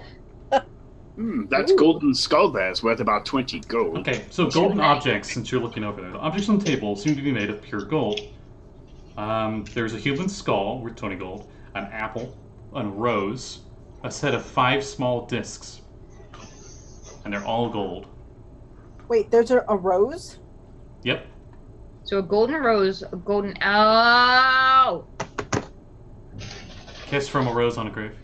Ah, what? Can I You do said a golden skull, Arcana golden check? apple, golden rose, and what else is golden? 5 small discs. They seem to be balanced weights. It's 5 small golden discs. Wait. I'm gonna run over to the rock. It's called. Let me see the rock, and I'm just gonna take one of my little sling stones and poke the rock with it. Nothing happens. Oh. Sekald, you're pretty sure you'd need to attune to this rock. And Yeah, that takes an hour of connecting. How much do I think the apple and the rose are worth? Could I get that with the same appraise or different ones? Yeah, I'll just give you the prices. The apple and the rose are worth 5 gold each, and each of the small discs are worth 5 gold each. So that's 25 gold worth of small weighted discs, 5 gold worth of a golden apple, and 5 gold worth of a golden rose. Got it. I 20 watched. gold worth of a golden skull. Yeah, Yes. they're fairly heavy because, they're all gold. Right. I watched Abby touch the stone, and I look at the golden stuff on the counter, on the tabletop, and I look at Abby and the stone, and I look again, and I rolled an intelligence check, which I got a dirty 19 for, and I go, "Oh, does the stone turn things into gold?" That's what I I was would thinking, be leery but of using apparently that. not. There's probably a cost. Oh, also on the table, I should say, there's small stacks of gold coins. Ooh. That's kind of important. Those are important. 47, In the bag. 47 of them. Oh wow. I'm going to go ahead and just sweep all those into the bag. Write down 47 gold, Josul. And Saul is used to looking for sneaky things. He notices there's a concealed drawer that Ooh. contains a spellbook. Whoa. There's a concealed drawer there. From this distance, I can say there's probably a spellbook in it. That's very specific. It's the specific size that I would have hidden. Oh my the god, spellbook. look, it's a spell book. It says, Ye spellbook of ye wizard I alchemist. can't tell if you're joking or not. No, it does not say that. Okay. Okay, Your so sarcasm has reached mastery level, Scott. No one knows if you're kidding. Oh, really? No. Okay. I'm going to say to the party at this point, since I've got the book that had a picture of the same stone that we just picked up, I'm going to need time to understand both of them. Makes sense. And I'm not sure when the best availability will be for that. Well, I think we've So- cleared up his house. That's about all we had lined up for now. We could wait for a little while before we cast off onto another adventure. That would give me some time to sell the rest of these goods that we have. After all, selling things does take some time. Why don't we go back to town, and I could peruse through the rest of this booze and silk that we found, and see what's worth keeping and what's worth selling. After all, not all the booze is going to be a bouquet worth keeping around. Okay, I will make a deal with you on this. Let me stay here with all the alchemical components, the book, and the stone. You guys do what you need to get to town, sell off what you need. By the time you come back, I should have... No? You shouldn't be alone because what if the smugglers Ah. come back? That's right. I can stay. May I say that we do have a bag of holding? I'll probably just put the alchemical goods in there and rent a nice room. Most of the nice rooms at the inns don't have problem with alchemical studies, so long as you're not burning the place down. Yeah, now that I think about it, I remember promising that I was not going to split the party up again, so apologies, my bad. Yeah, I like that plan. And I also want to do an Arcana check on that. Especially because we know that there are probably other smugglers out in the bay. Right. Yeah, Also, there's a boat out there. There was a catchy song a bard told me once to never split the party. Right. I also want to do an Arcana check on that spellbook. Okay. You don't need to. There's a whole bunch of spells. I got them here if you need them. Oh, okay. I would like to, yes. Okay. It contains the following. Dancing Lights, Comprehend Languages, and Tensor's Floating Disc, Ooh, and Shatter. interesting. And what? Shatter. Ooh. So Axel looks very interested in all of these magic books that they keep finding, but he can't understand any of it yet. He just looks puzzled, a little Yeah, perplexed. it looks like the Game. I like to think they look like the stereotypical fantasy. It's like a circle with a bunch of arcane symbols on it. That's like each spell on each page. For Nice. wizards, anyway. Katie's playing with the skeleton bones out in the other room. Let's go back to town and tell everyone that the house is cleared of smugglers for now, and we should report the information we found to the Watch. Wait, Smugglers using this information to communicate might be useful for the Watch in tracking them down later. wasn't there... I have a counter proposal. Why don't we Why don't we lure in the rest of the smugglers and ambush them and take their other boat? That could be the case, unless they've already been tipped off that it's not safe. Well, We We kind of did tip them off that whoever was controlling the signal wasn't their friends, because we didn't know the code. As you say that, Josul smirks and goes, "If I were on that boat and seeing the code to go back in the same sense, I would assume that it is definitely not safe, and I would not come to the house for further questioning, for fear somebody else might have infiltrated the place." Now I think about it, that boat you guys have is the size of this boat right here. Oh, nice. I'd also like to make mention, aren't we missing the third floor? We've not gone up there. Oh, yeah, there is an attic we haven't been to, really. You weren't able to go up there because the stairs have been completely destroyed. I can lift somebody. I'm small. Look over at Abby. You're actually probably the right size for an attic. It would be no trouble at all for me to yeet you up there. What if there's spiders in the attic? Did you And say then run yeet? away. It's a new word he learned from a sailor. That's I like to think, no, that's just a normal, like, thing from his race. Like, they just a use normal that word. Pezandar word. Yeah. Mhm. I'm so happy I could yeet. Oh, God. Not in public, sir. Yeah, so Axel's gonna go yeet Abby into the attic. I can't believe that's a sentence you made me say, Jesse. I think I would like to do an athletics check to climb up there with her. It's like 10 feet up. You could jump up and grab, maybe. Josul can give someone a boost. I mean, I could I have athletics. What's the word? Proficiency. Josul is a rather large, stable surface. He could just give someone a boost pretty easily. What's your strength modifier, Sekald? +1.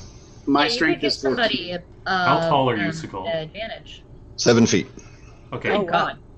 Good grief. Unfortunately, you wouldn't be able to hop up there. You'd need assistance. I have a strength okay. of +4. I've got an acrobatic or an athletics at 6, and I'm 6 So foot how 6. about Oh, you could yeet everyone Axel- up there except me. Axel yeet Abby up there, and then Josul can help Sekald get up there climbing.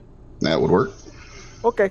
And then Katie can just do some monk shit and like acrobatics her way up, probably. Okay. I mean, at that point, I could just turn around and pull everybody up. Since the whole gang is helping assist each other get up there, I'm not going to have any athletics rolls. You just one at a time. Yeah. You guys get up there. So Abby's up there first. Yeah, Axel's gonna basically like do like a cheerleader lift and like get her around the waist and just go hoit.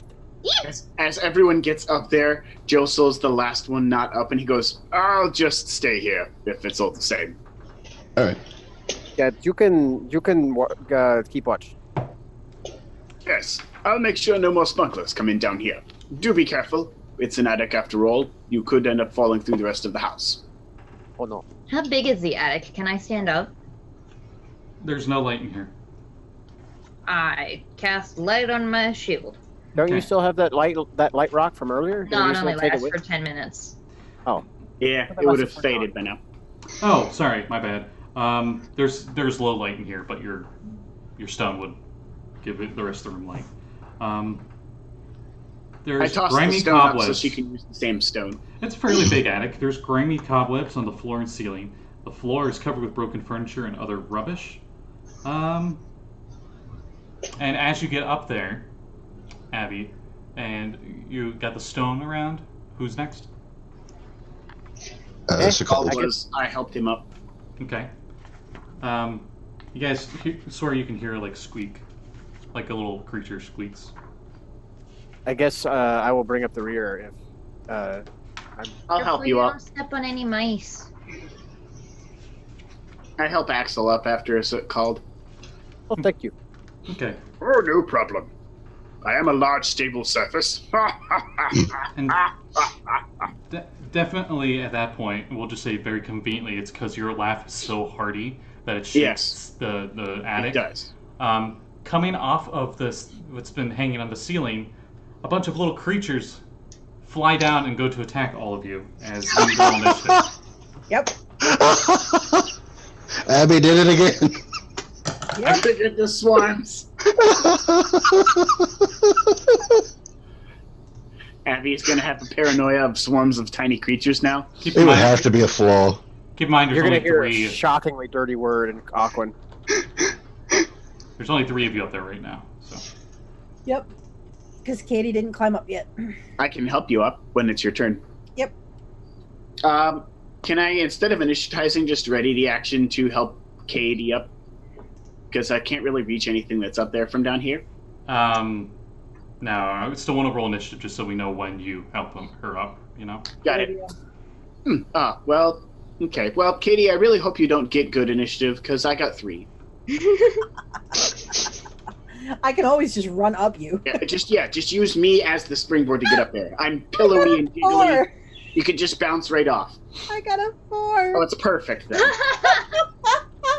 With a, I was just going to say, with a sonic springboard sound. Doing. Yeah, just right off. Just bounce right off of me like I'm a springboard. I'm jiggly Oh, enough. It'll just go right up there. I am for the lesser. Oh no! Oh God! Why? I rolled a 1. I also rolled a 1. I rolled a 5. Holy fuck. Oh, and I'm- Axel's got 15. Okay. Eat. 17. Okay. Sekald, you are the first one up there. Well, the first one that up there that has lead initiative. So, a bunch of these little flying creatures are coming at you. They seem to have syringe mouths. Oh, what the fuck? Oh God! It's a swarm of sturges. So, survival check on what those are? Arcana, I Yeah, think. yeah, as they fly up into your face. Wait! I know what they are. Ice knife. God damn it. I saw the Simpsons meme that Josie posted in Discord. Say the line! We cast ice knife. You could roll a knowledge check, but it would take your action. No, I would rather throw the ice knife, thank you. How many people would be caught in the radius, though? How many people? Yeah, you gotta. I would say the attic's big enough, and there's enough of them around, and they're close enough to each other that you could hit the one in the back and hit all the other ones, and not hit your friends. I do that. Roll a hit. Jeez, this is a good catchphrase. Ice knife wizard. Jesus. Knife to meet you. Oh. No. Just no. I gotta warn you, I'm not very ice. Okay, that one could kind of work. Don't worry about my cold demeanor. I was waiting for it. Alright, everyone. Chill. Everyone should just chill. The Iceman cometh. Always remember to winterize your pipes. God. Fucking stupid. That's the worst one. Okay. It wasn't even a joke. It was just like him giving advice, and it's the worst Right. all the time. Mm-hmm. So I'm glad that my spell attack is a +6 because that one rolled an 11. So 17 to hit. Okay, that hits. Oh, sweet. So first one, D10. Where's the 10? There it is. Another 8. Your ice knife is twice the size of this little creature as it goes shik, straight through it, and it just plops onto the ground as the ice knife explodes. So, dex saves for the other 5. Yes. What's your DC again? 14. Fail. Just roll damage. 3 of them passed, but roll damage anyway. Alright. Wait, 3 of them passed? I thought you said failed. Well, 1 failed. I didn't say all of them. I started saying I'm like, whoops, wait.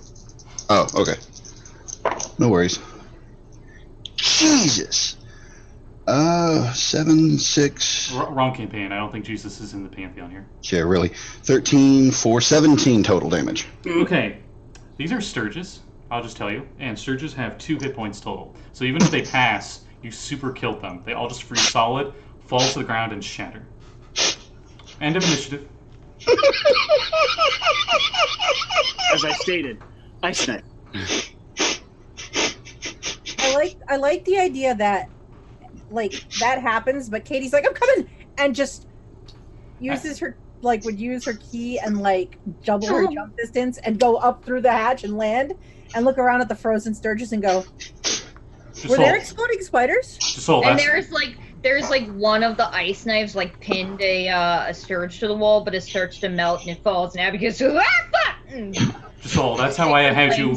That's why I had you roll initiative, because it probably was going to be over before that. Right. Right. Yeah. 6 dead sturges up here. Ooh. More exploding and spiders? a bunch of rubbish and stuff. It's a very like kind of close area in here, isn't it? It's a low ceiling. Yeah. Abby's sort of like looking around real quick to see if there's anything of interest up here. Okay. Josul offers to catch anyone who wants to come down. As you search through the rubbish, no perception check needed.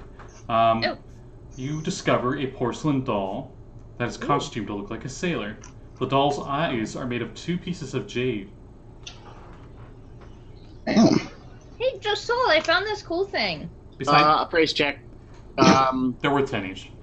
It's worth about 10 gold. It's only 1, or 10. Oh, for each eye. Sorry, each eye is worth 10 gold okay. each. The Besides eyes that, are worth money, not the porcelain doll. That thing's useless.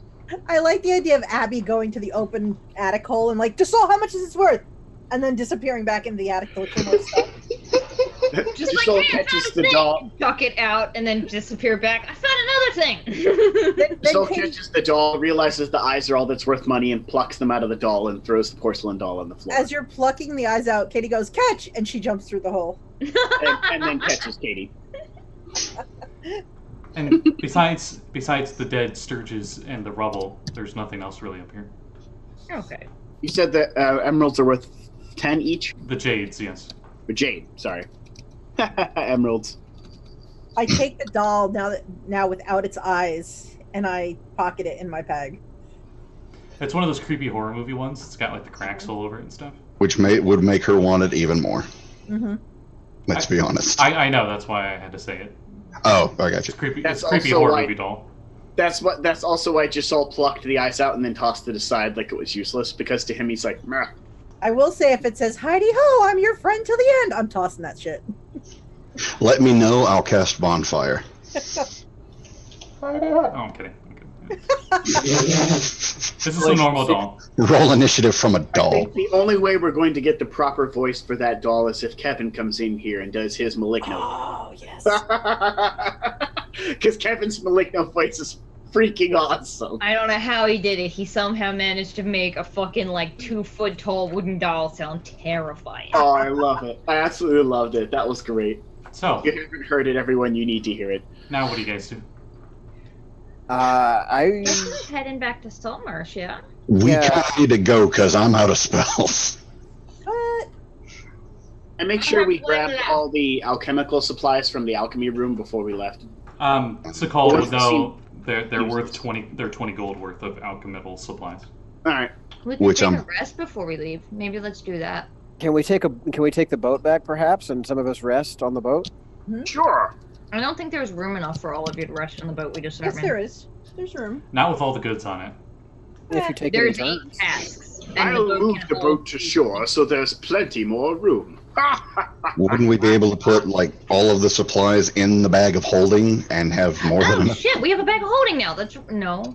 Bag of holding is not the that casks big. won't Gotcha. These are bolts of silk. They're as big as you Big. guys. They won't Yeah, fit but you can- into the bag. How Okay. deep is the bag? Yeah, but they won't go through the opening is the problem. They will if you turn them Let me sideways. double They're check bolt. the DMG. They don't have multiple sizes anymore. We but- just unroll every bolt and just shove it in. And No, just no, shove it in. no. You just turn it The sideways. DMG describes every object as a perfect cube, even if it's circular. So no, it's it impossible. doesn't. No, it doesn't. Fuck that noise. It is roughly 2 feet in diameter at the mouth and 4 feet deep. So as long as you can get it into those dimensions, it disappears into the bag. You could definitely turn a bolt of cloth sideways and fit it into this shape. Well, it says it's as tall as you guys are. You guys are 6 feet tall. Yeah. It says Well, it can hold up to 64 cubic feet. So actually, yeah. Yeah, I Ooh. think. You want to be able I to don't put know all that of the the stuff? cask can fit though, because it can only hold 500 pounds, Yeah. and liquid is heavy. Yeah, no need to put the casks in there. Let's keep them in the boat. We'll just put them in the back while I'll be pushing. see how much. Well, we can maybe take a short rest, and while we're taking a short rest, we can take a rest here, and then, Sekald, if you want, you can poke around the alchemist stuff. That sounds like a good plan. Though, I don't know how many spells you used. You might want to take a short rest as well to use your arcane recovery. That's the main thing I was going for, yes. Arcane recovery, that's what I was thinking of. Damn it.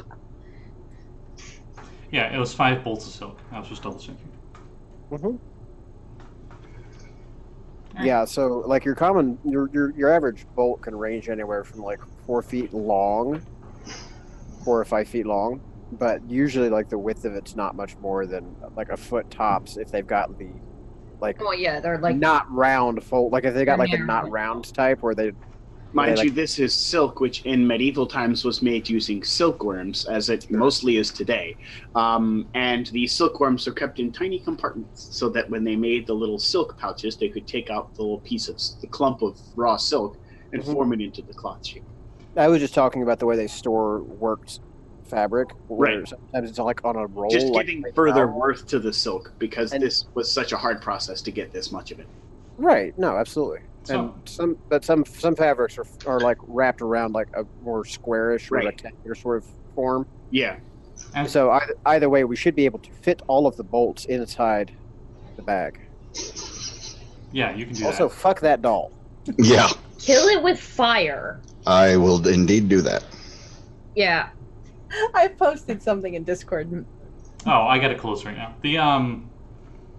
This is the nonsense that she just sent to our Discord. You know, I was thinking the exact same thing, Jeanette. That exact same one. Yeah. Fuck that noise. Scott, you and I, we definitely have some similar thoughts. On Like, that. Abby both was like thinking, horror stuff. it'd be nice to just take this doll back and just give it to one of the kids in town. Nope, that's a good way to get a child murdered. So, Sorry, but I conveniently love enough, this since you guys were caring about storage and stuff, and you guys are fussing around about it, we can say you can get whatever rest you want, long, short rest. Long rest doesn't mean you sleep, it just means you have 8 hours of not strenuous activities. Okay, so could I feasibly study the book while gaining the rest for my spells? Yeah, sure. And you guys notice as you were like debating over the bag of holding and the silk and all that, there's conveniently enough goods that were in these caves to fit in that boat and have 4 people, almost like it was planned. You know, for when they take that boat out. Sure. Makes sense, yeah. Nice. So 8 hours rest, 1 hour to attune. Oh, You can spend one of those hours tuning, though, can't you? Not for the long rest. Focused on the object. do you On a study? long rest, you kind of have to do Do you nothing. study the book, or do you attune to the possible Philosopher's Stone? I'm going to read the book to make sure it's not going to screw me over when I attune to it. And I'm hoping that reading a book while I'm resting will still allow me to regain the spell slots. oh yeah, you would still Yeah, regain your that's spell not too slots. It's just Okay, then yeah. it's 8 hours straight. Like you couldn't do the attunement while doing that. But you read the book. Give me an Arcana check. Woohoo! Do. And that would be... That is not how you roll a dice. Shit, 18 plus 6. Okay, fun fact: the DC was 20, to give you an idea how difficult this is. Holy crap. Because this is first to second level adventure. DC 20. Right. Like, holy shit. Right. This book.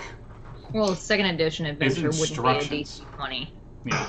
This book is instructions on how to create a Philosopher's Stone and describes how the object can be used to convert base metals and other objects into gold. There's a cost. There's always a cost. There's always a cost, and I don't have a little brother to sacrifice. But Also, I did If not this- catch that reference. that cost has already been done to the stone if this is a Philosopher's Stone. Yeah, I was gonna say it was fully pledged, and if someone's already done the deed. Yeah. For the people that don't know, Full Metal Alchemist is basically the whole thing. And in that anime, and one of the very first episodes, trying to just conjure a person, they end up costing the body of the little brother, which he grabs the soul and puts into a suit of armor. Equivalent exchange was the whole theme of the show, but Exactly, the whole thing. So body and soul apologies. for a body and soul. Exactly. That's what you get from that 8 hours of intense study. Like, this is like cramming for finals kind of studying. Right. I've done that too many times. And it's pretty safe to assume that this stone is a Philosopher's Stone already crafted. Okay, so after reading all of that, I would certainly let them know, and let them know that I'd be more than willing to attune with it to be able to make use of it. Cool. When you attune to it, turn something into gold. Ooh, I hold out the doll. Turn that into gold. Yeah, how exactly does this work? I don't know. It You're appears, gonna find out. Let us wait till we have something worth making out of gold. I hold the doll up and shake it. That thing is creepy, and I don't want it made out of gold. If we turn it to gold, we sell it. It's just a matter of it's turned to gold, we can sell it. But how long is it gold? Do we think that this is like a magic doll? The apple's still gold. According to the book, you take the stone and you physically touch it to the object you want to convert to gold. It converts to gold permanently. Turn the doll to turn it to gold. Turn it to gold. Turn it to gold. Okay. Stop hitting him with the doll. He's not even to the rock yet. Let us since you go back to town before we start playing around. Since you got over the Arcana DC, this book was like theories, so this stone is a prototype, essentially. Turn it to gold. Turn it to gold. Turn it to gold. Turn it to gold. I need to attune first. Abby's like trying to drag Katie away, but you can attune to it on the way back to town. Crap. Cody. God damn it, I keep calling you Cody Sparks.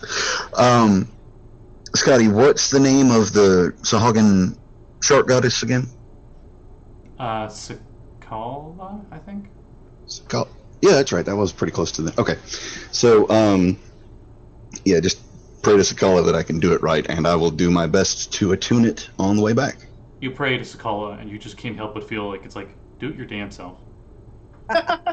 Well, it's more like, you know, demon shark. Well, the shark's whole thing is self-sufficiency. So. Right. Yeah. And it's more of a whole thing of in not praying for assistance, praying that if I'm about to die, I go to join her.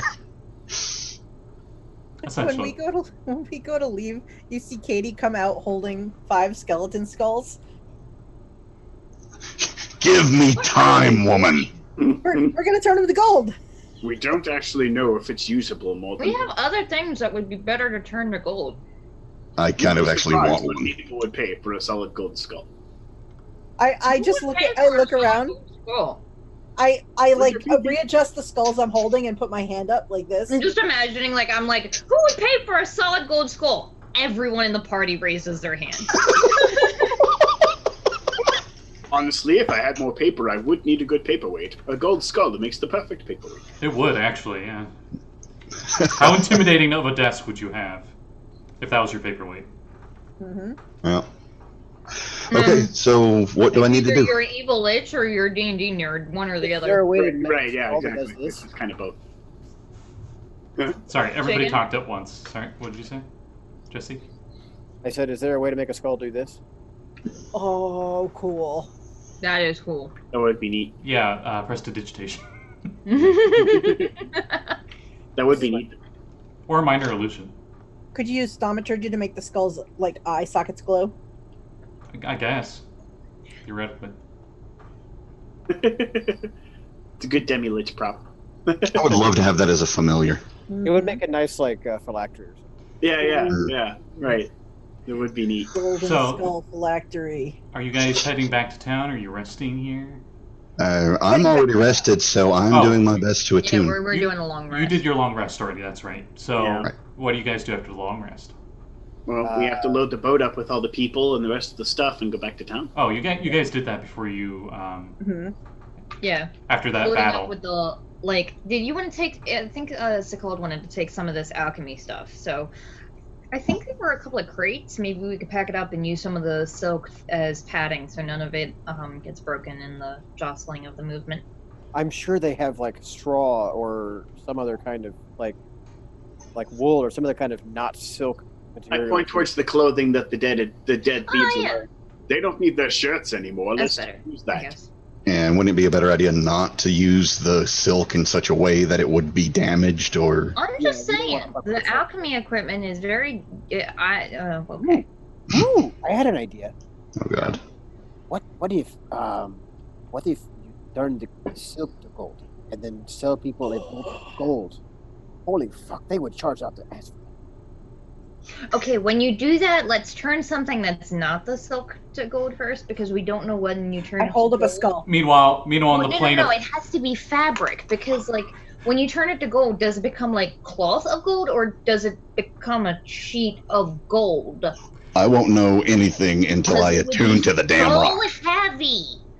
I If you submit. had what was it, like fucking 800 yards of solid Yeah. silk sheets Right. or Yeah, solid yeah, it gold doesn't- sheets? it wouldn't coat it in gold. It would It become would gold. be gold. It would be gold. It wouldn't be fabric anymore. It'd be gold Yeah, wrapped in a okay. shape But, of a silk bolt. I was- look I was at- gonna it wouldn't be joke. soft anymore. I was gonna No. joke in the para-elemental plane of gold. There's just a gold dragon, its gold hoard of gold, and like one of the coins turns into a normal metal, and it's just like, what? Katie is like rubbing the material of her jacket and looking back at Sekald and rubbing the material of her jacket, like No. golden I- jacket. Oh no, that would weigh a ton. I will absolutely write up a thesis though on why it would actually be. She fabric. does that, and we have to spend like Gold. 2 hours prying her out of a solid gold straitjacket. Yeah. Be like a lead jacket, yeah. Okay. Anyways, So, Let's you talk about guys, that. are you We guys? sail back to town. Do you take an hour to attune here, or do you take that attunement time on your way back? On the way back, because I was resting and helping them load the boat, and then on the way back, use the time to attune. As you guys dock at Saltmarsh, one of the sailors is gonna be like, "Oh hey, you guys found all the goods that were stolen. Thank you for bringing them back." Yep. Insight check. Oh fuck. Hang on. Let me see what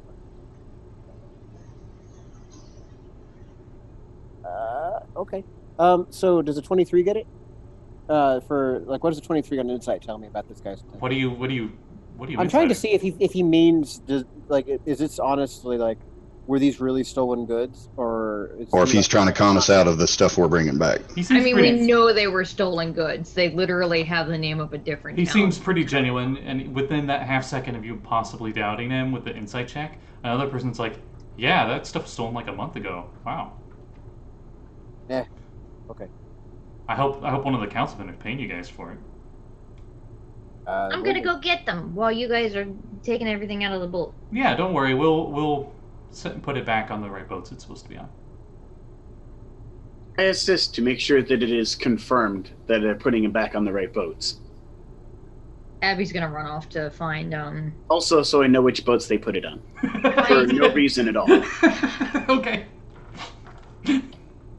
Axel's gonna stand there and insist that. I figured they were gonna take it off of this boat and just leave it on the dock for a few minutes until somebody comes back. Yeah, so Abby's first running to go talk to the head of the guard, was it, that we talked to before? Yes. The guy who offered to pay us to clean out that place. Yes. So you go do that. Josul, you because I just want to kind of get this out of the way first with the exchanging of the smuggled goods and all that. Obviously, these sailors don't pay you anything. But you see them take it over to a Neil boat, which has the name. I'm using the fancy random generator they have in the back. Okay, that was a little over dramatic. The Royal Gem, and it's a Neil boat. And it seems all legit, and they take it all into the cargo hold. You notice that the branding on the goods and stuff was Matches. Saltmarsh, and it matches. The branding on the ship. Yeah. Okay. All right, and then I go back to. And then Abby goes to see She the gets the guard captain, and I help with the goods. I then go back to Captain Warmwater and tell him what goods were put onto that ship. and where the ship is docked currently. Oh, okay. Oh, you know, just for no particular reason, several bolts of silk and some fine whiskey were put into the hold just recently of this ship. They came from the smugglers in the port over there. And I reveal the information we found that the smugglers were using it with a light signal out in sea and all that sort of jazz. He's an old man in like 1700s fancy attire. And essentially he's got a goatee, gray goatee. It's pointed. And like what's his name? Bender's evil clone or whatever. Yeah. And he says, yeah, that those bolts were stolen from us. So thank you. No, I told that information to Captain Warmwater, not to the captain of that boat. Oh. I don't care if that captain knows his goods were returned. Oh, the halfling captain. Yeah, right. no, Okay. the captain that I came here with. You know, the one that's also a fellow smuggler. He snaps his fingers and says, darn, we could have sold it elsewhere. I would have That's paid, unfortunately. I would have paid you for those. Oh, I know. I was intending to bring them here. I do have some other items I could possibly sell that I'm sure we could get a good return on elsewhere. Some art items and such. He leans back in his chair and his little halfling feet go up onto the desk. And he, with his fancy sailor boots, and he says, I wouldn't risk trying to take them back now. Not worth the danger. Or the No, definitely or not. the possible harm to our reputation. Of course, of course. And then that time when she's getting the guard captain, I get the actual gold pieces for the rest of the gold objects we have that we found, just so that I can not have them in their unsplittable non-gold piece form. Okay. Abby, as you go to see the guard captain, you go to the guard headquarters, which is also the prison, on the western side of town, far western side, and the captain is not there, but one of the guards is like, yep, oh no, he was expecting you, and you guys had everything. If you could just sign this to confirm that they're all dead, and, just so we have it as a record for paying you. Okay. And it's like really simple. There's no fine print or anything. And you just sign it, and he hands you a coin pouch filled with 200 gold. Woo! Just some random guard. Ooh. Did the thing say anything about the stuff that we found? You mean That the was alchemy fine. stuff? Just any of the treasure. Nope. Well, I'm wondering, was there like a rider of you agree to turn over everything you found in there to? No, it was pretty much Okay. signed confirmation of being paid for getting rid of smugglers at that ancient house this far away from somewhere. That kind Okay. of- Okay. Yeah. It's like a receipt. Yeah, I'll happily sign it and jog back to the group. He probably would have mentioned that the guard captain was out of town taking this Ned character south to Seaton for court. And he's late. Oh boy. No. Great. Ned, what did you do? And anyone else want to do anything real quick before we take a bit of a break? Because it is... Katie's just sitting on the dock eating an apple, watching them load the stuff out. It's called Do You Do Anything Now You're Attuned with the Stone? And you're Maybe wait until we're in the privacy of a room. I'm not going to do something like that out in public. That's indecent. I'm not going to do something out in public, touches one of the boats randomly with a stone. Whoops, a whole boat turns to gold and sinks into the dock. Katie would do that. Yes, I would actually like to take a bit of time to copy down some of those spells from earlier into my own spellbook. Okay. And I've got a little bit of gold now, and I'll need to know what we split to know which ones I can take. You also know you would need to channel your arcane energy. You're focusing through the stone almost like it's a staff or wand, and it would take like a minute to turn Okay, something. so maybe wait until after the break, and then we'll determine how much gold we have total and how many spells you can get and everything. Yeah. Okay. While Sekald is doing the study of that book, like Axel is going to be like over his shoulder, like, "What you doing?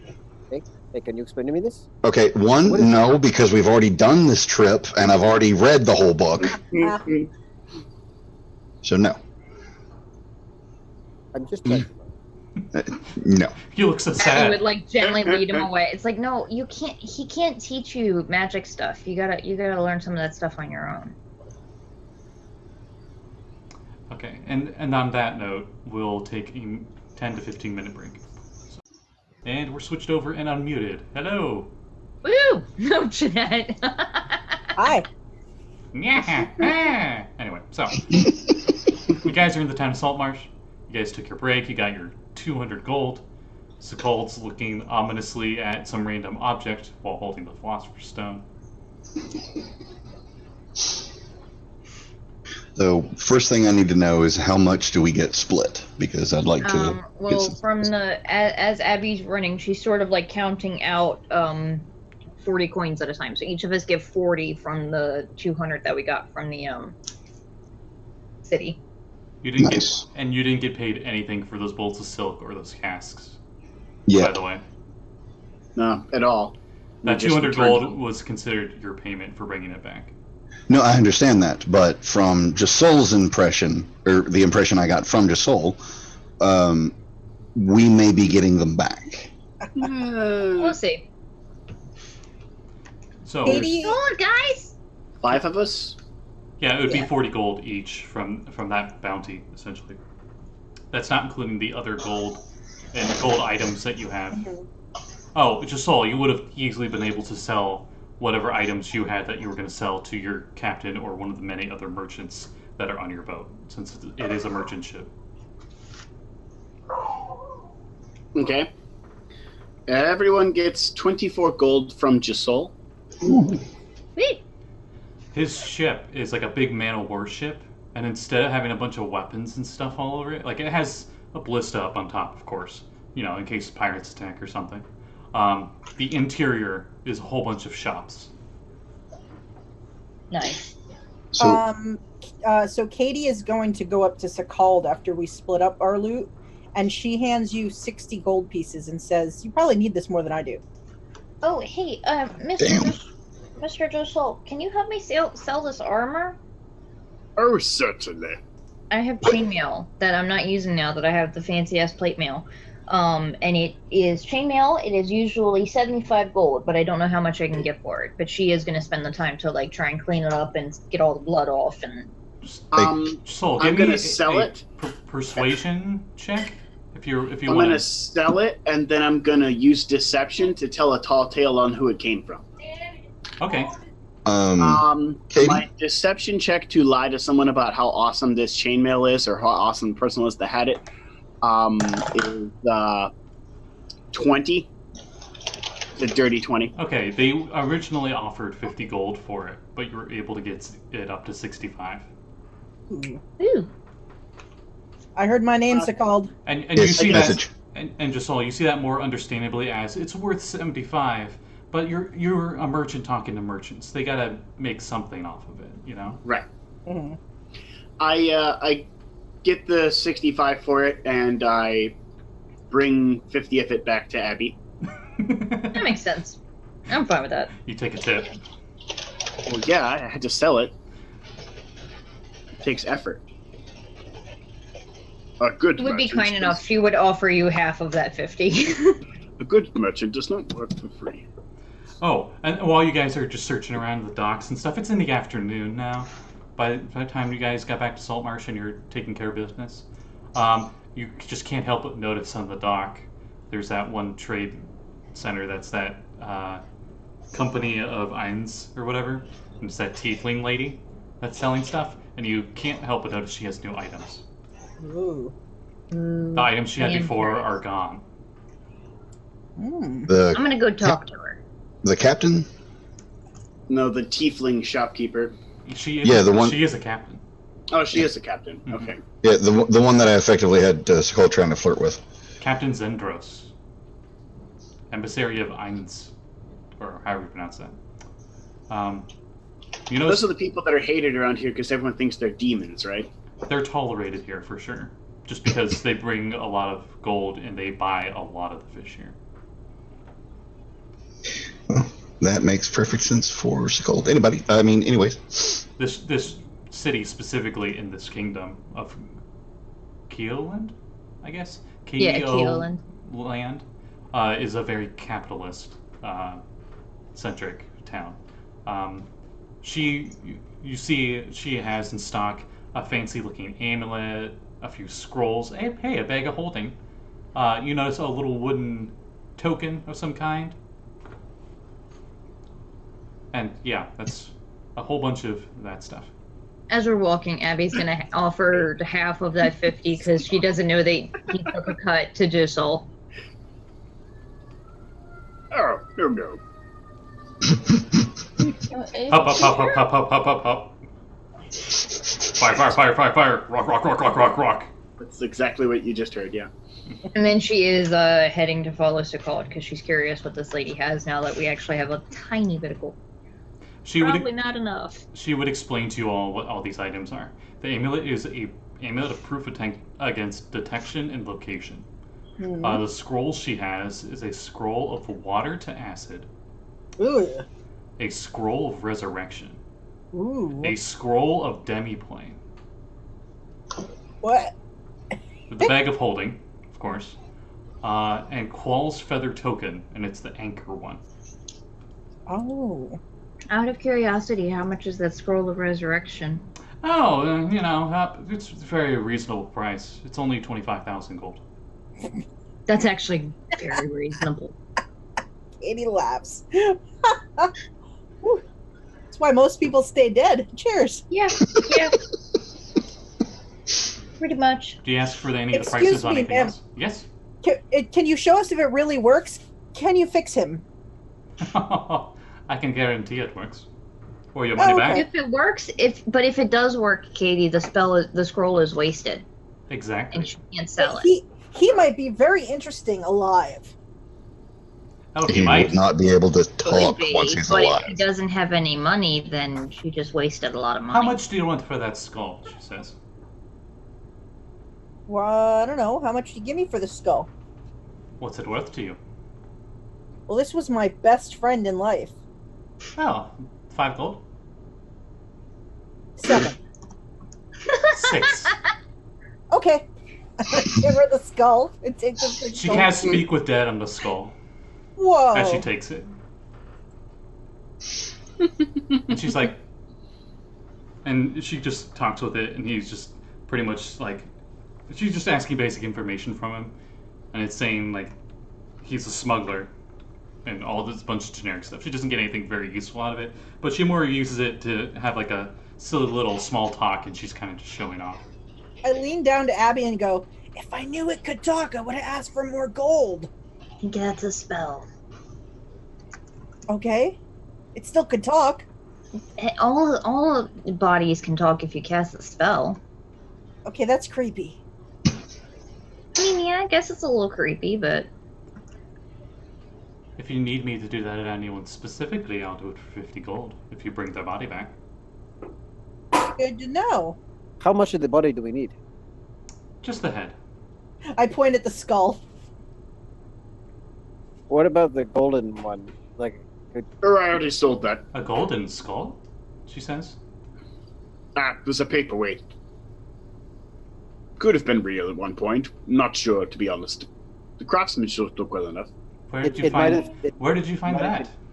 Might have been cast. It might have been. Her tiefling tail flicks, and you notice that on her tail she has like golden bands of jewelry on the tail. That house over there. Nice. Smugglers were using it as a port. I really like this tiefling. Ah, interesting. They had light signals and everything. Well, are you interested in anything else I have? Mr. Sekald, did you need to buy ink for your spellbook stuff? That I do. Oh, I have some ink. How much do you need?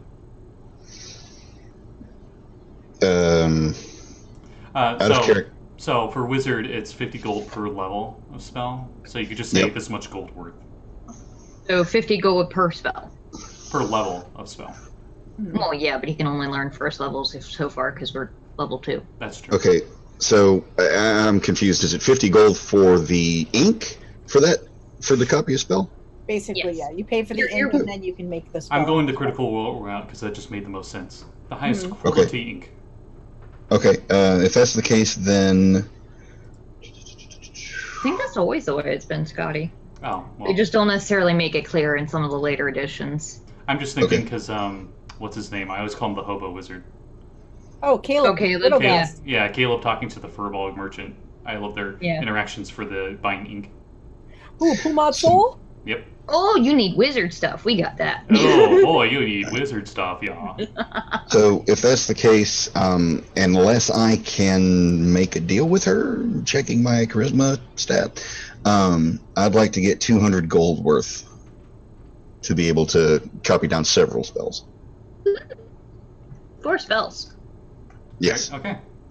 Unless I can get more from her, but I seriously doubt that at this point. I mean, are you trying to persuade her? Are you flirting with her? What's going on? Trying to charm her a little bit, yeah. You grab her by the collar and be like, you listen here now, you give me the ink. No, I like this woman, and plus it seems like she could probably kill me fairly easily. Okay. Roll me persuasion. Definitely could. Persuasion? Mm-hmm. Charisma persuasion. Wait, charisma or persuasion? Because oh wait, no, it's under. I was reading perception. Sorry. Here we go. Hopefully I'm not doing persuasion strength. It's not that kind of campaign. Yeah, 17 because 17 on the die because I have 0 charisma. Okay. She seems to smile and acknowledge what you're trying to do, but it's not. You don't get anything else. Yeah, it was worth it. Nothing else. She got a nat 19, not including her bonuses. Well, at least she knows I'm flirting with her, if not for the extra stuff. Is there a library or a bookstore in Saltmarsh? Being such a strong wizard as yourself, as she just caresses her finger on your jawline. Are you sure wouldn't be interested in this scroll of water to acid? It's only 300 gold. Hang on to it. Acid. That could Or take a while. you could trade me that, and I'll give you the scroll. As she points down at your bag of holding. I'd rather you hold on to the skull for me for a while. Scroll, not skull. Jesus. She giggles. Toothy tiefling dragon. That treaty that we got, the book. Mm-hmm. That was about the god Ayuz, right? The guy these people worship. Oh yeah, this is all about her stuff. I'm gonna be like, oh yeah, hey, Josul, look, Axel, let me look in the bag, and I'm gonna pull out the book and be like, we found this book you might be interested in. I don't know anybody around here that worships this guy other than you guys, so. I also pull out the erotica book. Ooh. I haven't finished We reading have that this yet. book here as well. You haven't finished reading it yet. Oh my god. You're one of those grannies. Okay. She's seen some shit. She's kind of old. It's not like it's nothing she's never seen before. Welcome back to Sex in the Saltmarsh, starring I mean, Kade every Sweetwater. little lady has that pile of romances, okay? Oh my god.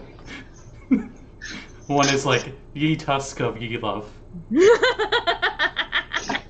That's It's about a blue tiefling and an orc that had a forbidden romance. Mm-hmm. Sekald, help me. Anyways. I think somebody actually wrote it. I think Of course. about it. Yeah. Because she just get to the chase. She would be willing to give you 10 gold for that book about the Irons and the Minions, and 10 gold for the porn poetry. I look over at Abby after she offers the price, and I go, "Still want to read it?" I kind of do, yeah. I'll maybe All come right, back we'll and keep I'll this tell one for now. you tomorrow. But for the other one, all of us get 2 gold. So I sell the Treaty of Ayuz. And hold on to the book of erotic poetry. I give Sekald my 2 gold. I mean, am I going to turn it down? I certainly appreciate it, but okay, odd choice. Okay. we'll say this happens, and it's like a few days, and you guys are just doing this stuff as downtime. There was no real rush. It was near the end of the day when you guys got back there, so we'll just say maybe 2 days. I don't even have all of the things written down, but I have stuff from smugglers in the den. What exactly was that I got off of them that I wrote stuff down next to it? I'm assuming it's all of their belongings. Oh. I knew there was like a bunch of armor and shit that you insisted on taking. Yeah, all their armor and weapons. Okay. I don't think you would have been able to carry all that in the boat. I took the That's pipe. why I didn't ride in the boat. But we also have a bag of holding that can hold 500 pounds of stuff. Yeah, we'll just say it was in there. Yeah. I'm going to their stats to see what they had. Yeah, what if there's a pipe? I took the pipe. Yeah, the Pipe of Remembrance. Yeah, it's a common magic item.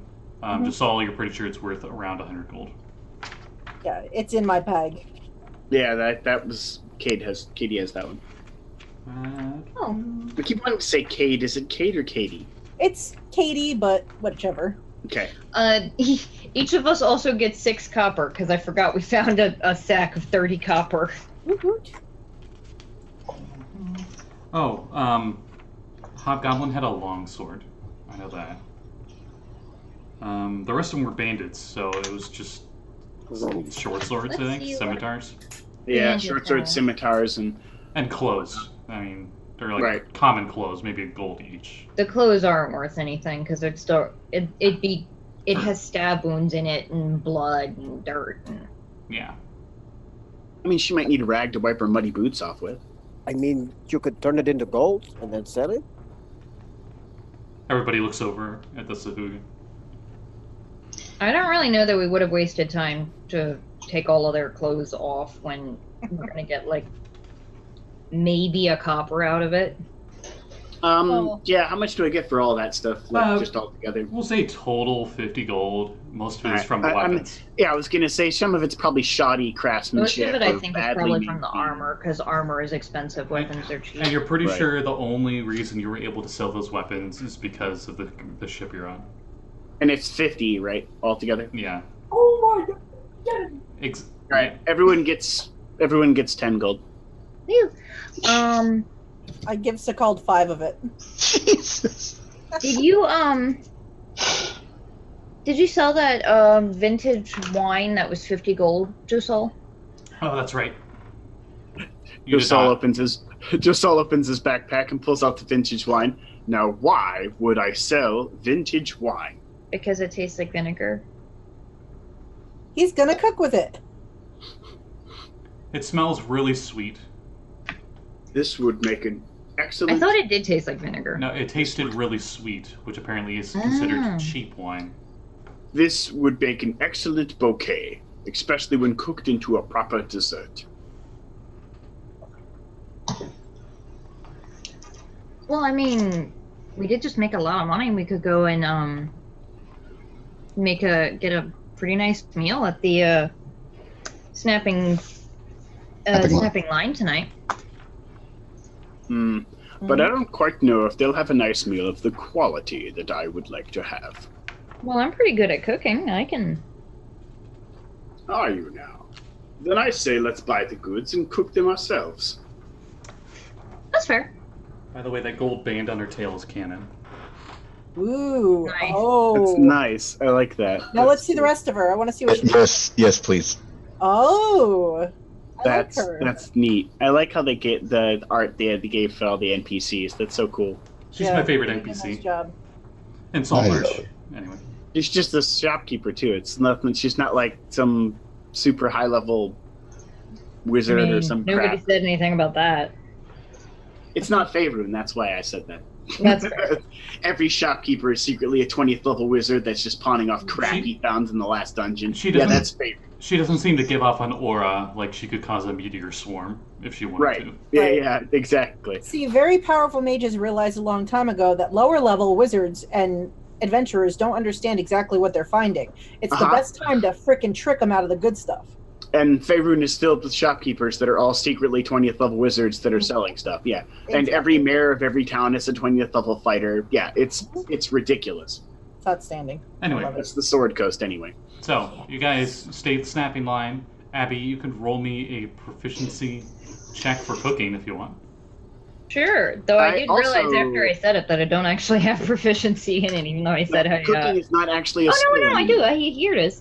Cook's Artisan Tools. I do have that. If you have proficiency in the cook's artisan's tools, I'll say you roll survival with proficiency bonus if you didn't already. Oh, well, I do, but...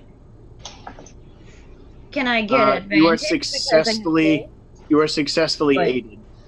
I rolled amazing anyway, so... I rolled even better, so that's it's a 24? Abby makes you guys a really good meal. Just all this is, you probably don't admit it, but it's probably above your average. Oh no. Josul will admit it. Oh. This is well above the average meal I pay for. Yeah. And as you can see, I eat a lot of average meals. The reputation of halfling cooking doesn't precede them. They are very good cooks. I know that's The- racist, but that's what it The is. aid that I'm going to say you got from that was Josul using some of the wine to cook with. Where you And cook. she makes a lot of food. There are a lot of leftovers, and she's like, and this is rations for our next adventure, and starts basically making up a box lunch. Nice. Okay, so after you guys Halflings, have man. a few days off, a little bit, and you get some nice meals from Abby, you guys stay at the snapping line and all that. You eventually are all called upon for an emergency council meeting. Oh boy. What's I'm going wondering on what outside? Blake is doing. That's just sirens. Oh, All of siren after siren after siren just passing by. It's weird. Emergency council meeting. Half Sorry. of downtown is on fire, you would think, from the amount of trucks they've driven down the roadway. ooh, let's hope not. It's a popular road. Anyway, so Goes right past the police station. It could be just the same truck going up and down the road. they take you to, we'll say like a small squad of guards. Was pretty much found each and every one of you at some points during the day, in the morning, and tells you there's an emergency council meeting, and all of you are required to go because it has to deal with the smugglers. Ooh. Okay. Didn't we kill them all? Well, whatever. No, they're still the ones out on the water that we didn't kill. Yeah. Here. Which is probably We were talking about going out there, but then we got distracted with all of the money that we just got. And food. And food. Alright, so you guys go into the council Yeah. hall. Definitely. And there's all of them are human, and you know of a few of them. One's name is Anders Solmore. He owns a fishing fleet and a few trading vessels. He's really rich. He, just so you know, that he really hates smugglers and the sea princes themselves. He's quite public about it, but he's very he's noble stats NPC, but he Got it. acts very much like a paladin in terms of alignment, if you know what I mean. Got it. There's Sakrin, a wave chaser. He seems to be his butler.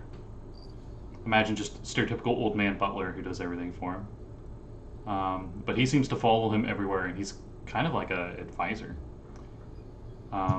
There's Gellin Primewater, which is that dapper old gentleman that Ned mentioned that apparently smuggles things out of town. He is the richest man in town, too. Captain Bobbin Warmwater is Josul's captain, so he's not there. Never mind. He's not part of the council. No. But That those, would be funny those if are he the was. But those are probably the three key councilmen that you all see that you recognize. Oh, that and the captain guard is there. Oh, the town guard guy? Yes. Oh, I thought for sure he was dead on the side of the road somewhere. I could have sworn I had his name down. Eleander Fireborn? Is that the one? It sounds right. Eleander Fireborn. Because there was Tom and Will Stoutley, but they were the Marines. And Eleander Fireborn was somebody that I know. Yeah. Okay. Here's a nice picture of some of the council people doing stuff. Ooh. There's just some of them. Yeah. The guy with the dapper hat is the I one like it. that Josul knows quite well. He's the one that sits outside on the second-story balcony of his mansion, overviewing the That docks. Prime water. Yeah, he's the one overviewing the docks, and he's actually shouting orders down to the docks from his mansion. That's Galen Prime water. Yep. Got it. But they summon all of you there, and I've actually probably met him in person a couple of times. yes, you notice, and this is expected, he pretends like he doesn't know you Obviously. personally. Right. And I keep up the charade. just had it up. There it is. They explained that you guys got rid of the land-based operations for whoever these smugglers were, but they had to have taken it out to the ocean somewhere. They must have a water base of some kind, a ship out there. Yeah, we have some idea of what their code meant, though we kind of accidentally sort of told them that we weren't their friends, so they'll probably have some idea that some stuff is going on. Well, That's an overstatement. We just tried to use the lab without knowing how it works. well, Yeah. we are hoping that you will be able to snip it from its root, because they might try to reestablish another land base elsewhere. And that one noble guy with the butler, like, slams his fist on the table and he's like, "Damn smugglers, they should all die," or "I really hate smugglers," or Just awkwardly shuffles his feet. Josul looks I swear. perfectly professional. right next. He's like right next to Josul, and he like has a dagger in the table, and he's like, "If I ever find a smuggler, I'll gut him like a fish." Josul remains perfectly calm and a smirk upon his face. Says the fish smuggler next to him. I mean, but like, Pretty much, which is why I'm smirking. He calms down, of course, and most of the council's just like, because he probably does this literally every meeting.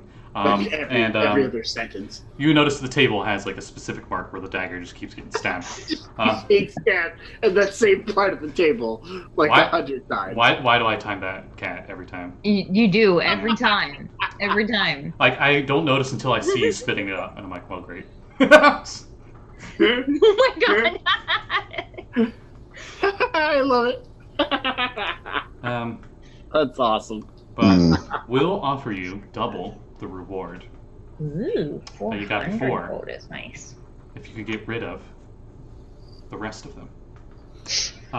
We're pretty sure that this vessel isn't fully aware that their land base has been compromised. You might have signaled them, but they don't know if that was a faulty signal or otherwise. From what you tell me, and they're like looking at the piece of paper because I assume you had the piece of paper down that had like the specific signals. And they're like, they probably just think it wasn't safe at the moment. Regardless, you still have a chance. At least, pretty sure. We are willing to offer you tools, any tools you think you'll need on getting rid of the ship of the remaining smugglers. And 2 of our guardsmen, along with a boat, would be willing to take you out there. Well, I don't really know anything about boating, but you guys... More stolen goods from these smugglers that do belong to merchants still here in town. Am I to assume, like last time, we are going to be not compensated for returning all of those goods in proper order? Your compensation will be the 400 gold. Our compensation for regarding the smugglers as the 400 gold, I'm referring to the return of the stolen goods if there are any. The labor involved would be a cost that we would have to have obviously be compensated for. Prime Water puts his hand up and says, "Don't worry, you'll all be compensated." That is all I want. Do I remember? I don't remember. I spaced out. Prime Water is the one that Ned claimed was a smuggler as well. Yeah. Okay. The oppositional smuggler, if I'm not mistaken. Maybe I think so. I think he's opposed to them. I would 'cause rather get rid of these smugglers. Get rid of the horrible reputation that apparently has been going around town. Shit. Oh, power Yeah, flick. I'd say we could do that. You had the same thing? You got a power flicker just now? Yeah. Wow. That's weird. We're way the hell away from each other, too. Yeah. Wow. Or are you? Dun dun dun. So. It's like Cat. They're really on the same side of the different sides of the same table, and No, that is demonstrably not true. He would never, ever. I know. Well, I'd rather you all get Comfortable rid of room. these smugglers post haste. They're ruining my business. We could do that. I think, Mr. Sekald, you've finished most of your stuff with learning your new spells, yes? Yes, I have. All I wanted to do is buy some potions, but that shouldn't take too long. Fair enough. Let us know when you are ready to go out, and we'll have 2 guards with a rowboat assist you. Taking their boat or our boat? I think we should take their boat. If anything happens to it, it's not on us. You guys notice you didn't get your boat back. Oh shit, they What? took our boat? Rude! Okay, now I'm mad. It wasn't their boat! Well, The it's boat wasn't tied stolen. it's tied at the dock. You know, you really did anything with it yet. Katie may have been sleeping on it. Oh well, we can just use that boat. It's fine. Ah, fine. Well, Prime Water's like, you know what? You guys can keep the boat. Oh, thanks. Thank you. It's very, Pretty sure that those smugglers stole it from the town, but in your hands, I think it can be trusted.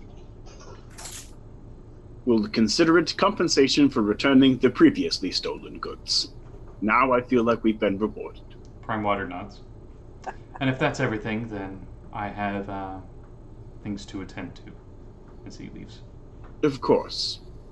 As As a do we welcome. before we leave.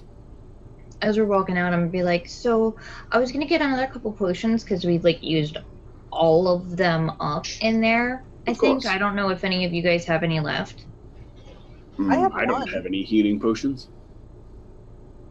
I have I one was left. I take one out of my bag and hold it up. I got one. I have I was one left. thinking. Oh, okay. Well, we've got 2. That's pretty good. Oh, Do you think we should get 2 more just in case? Because if we get 2 more, that would only be 25 for each of us. Well, We are it would be walking 20 for all. with If smugglers. Let's assume they probably have traps as well. A Yeah. few extra potions won't hurt. it would normally be 20 for all of us, but I know Katie gave all her gold away. So if all of us except Katie wanted to, I mean, didn't you? I reach into my pouch and pull out a little coin pouch and shake it. Oh. I have some gold. Oh, okay. She gave me only portions of her money. Oh, I could okay. just, I could just see Katie, and she's just got a small chest with gold coins, and she's just at the end of the docks, and it's just and just pouring them into the water. Just dumping it in the ocean. She just has a living room down in the bottom of the harbor. She's just sprinkling gold all over her living room.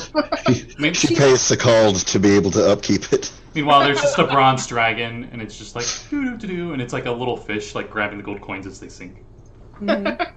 Katie will full stop wherever we're walking, sit down on the road, dump her little coin pouch out on the ground, and there's a mix of a couple of silver, and then there's copper, and then there's a few more gold than copper, and you see her move the gold out separate, put the copper and silver back, and then pile of gold and hand it to Abby, and it's 25 gold pieces.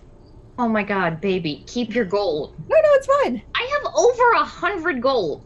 But I still have 20 copper and 4 silver if I give that to you. Two of the copper coins are actually fish scales. Are actually what? Fish scales? Yes.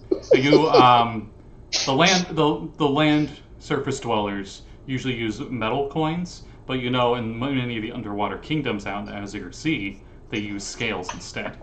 From copperfish, silverfish, goldfish, and platinumfish. Okay, so Abby's gonna try, and while sorting out this gold, she was gonna try and slip Katie's gold back into her pouch, but I rolled a 2 for sleight of hand. You just dump it on Katie. I'm just like, okay, all right, and just drop it, and it's just like there was like 5 gold, now there's 25 gold. It's raining gold. Quick, catch them before it goes away. Abby, you drop this, and I start collecting the gold pieces again to get back to you. So I'm gonna suggest there are 5 of us. None of you have healing. Each of you should have 1 healing potion. So I think Josul and Sekald get them, right? At this point, I kind of feel like I'm backing you up more often than not. It would be safer to give the potion to somebody else since I'm effectively right beside you most of the time. Well, that's the thing. If you're right beside me, you're the best person to give me the potion. Touché. I shall take the potion. Because if I'm holding it, now you got to spend an action rooting through my pockets to get the potion. Also, I got you. if Abby should fall down next to you, you can bring Abby back up. This is true. That's the one, because no offense, but every single one of my healing spells is going to heal more than a potion. Anyway. I heal a minimum of 7 hit points with every spell. Nice. I would like to stop somewhere and see if I can find a flask of this stuff that I'd heard stories of alchemist fire, actually.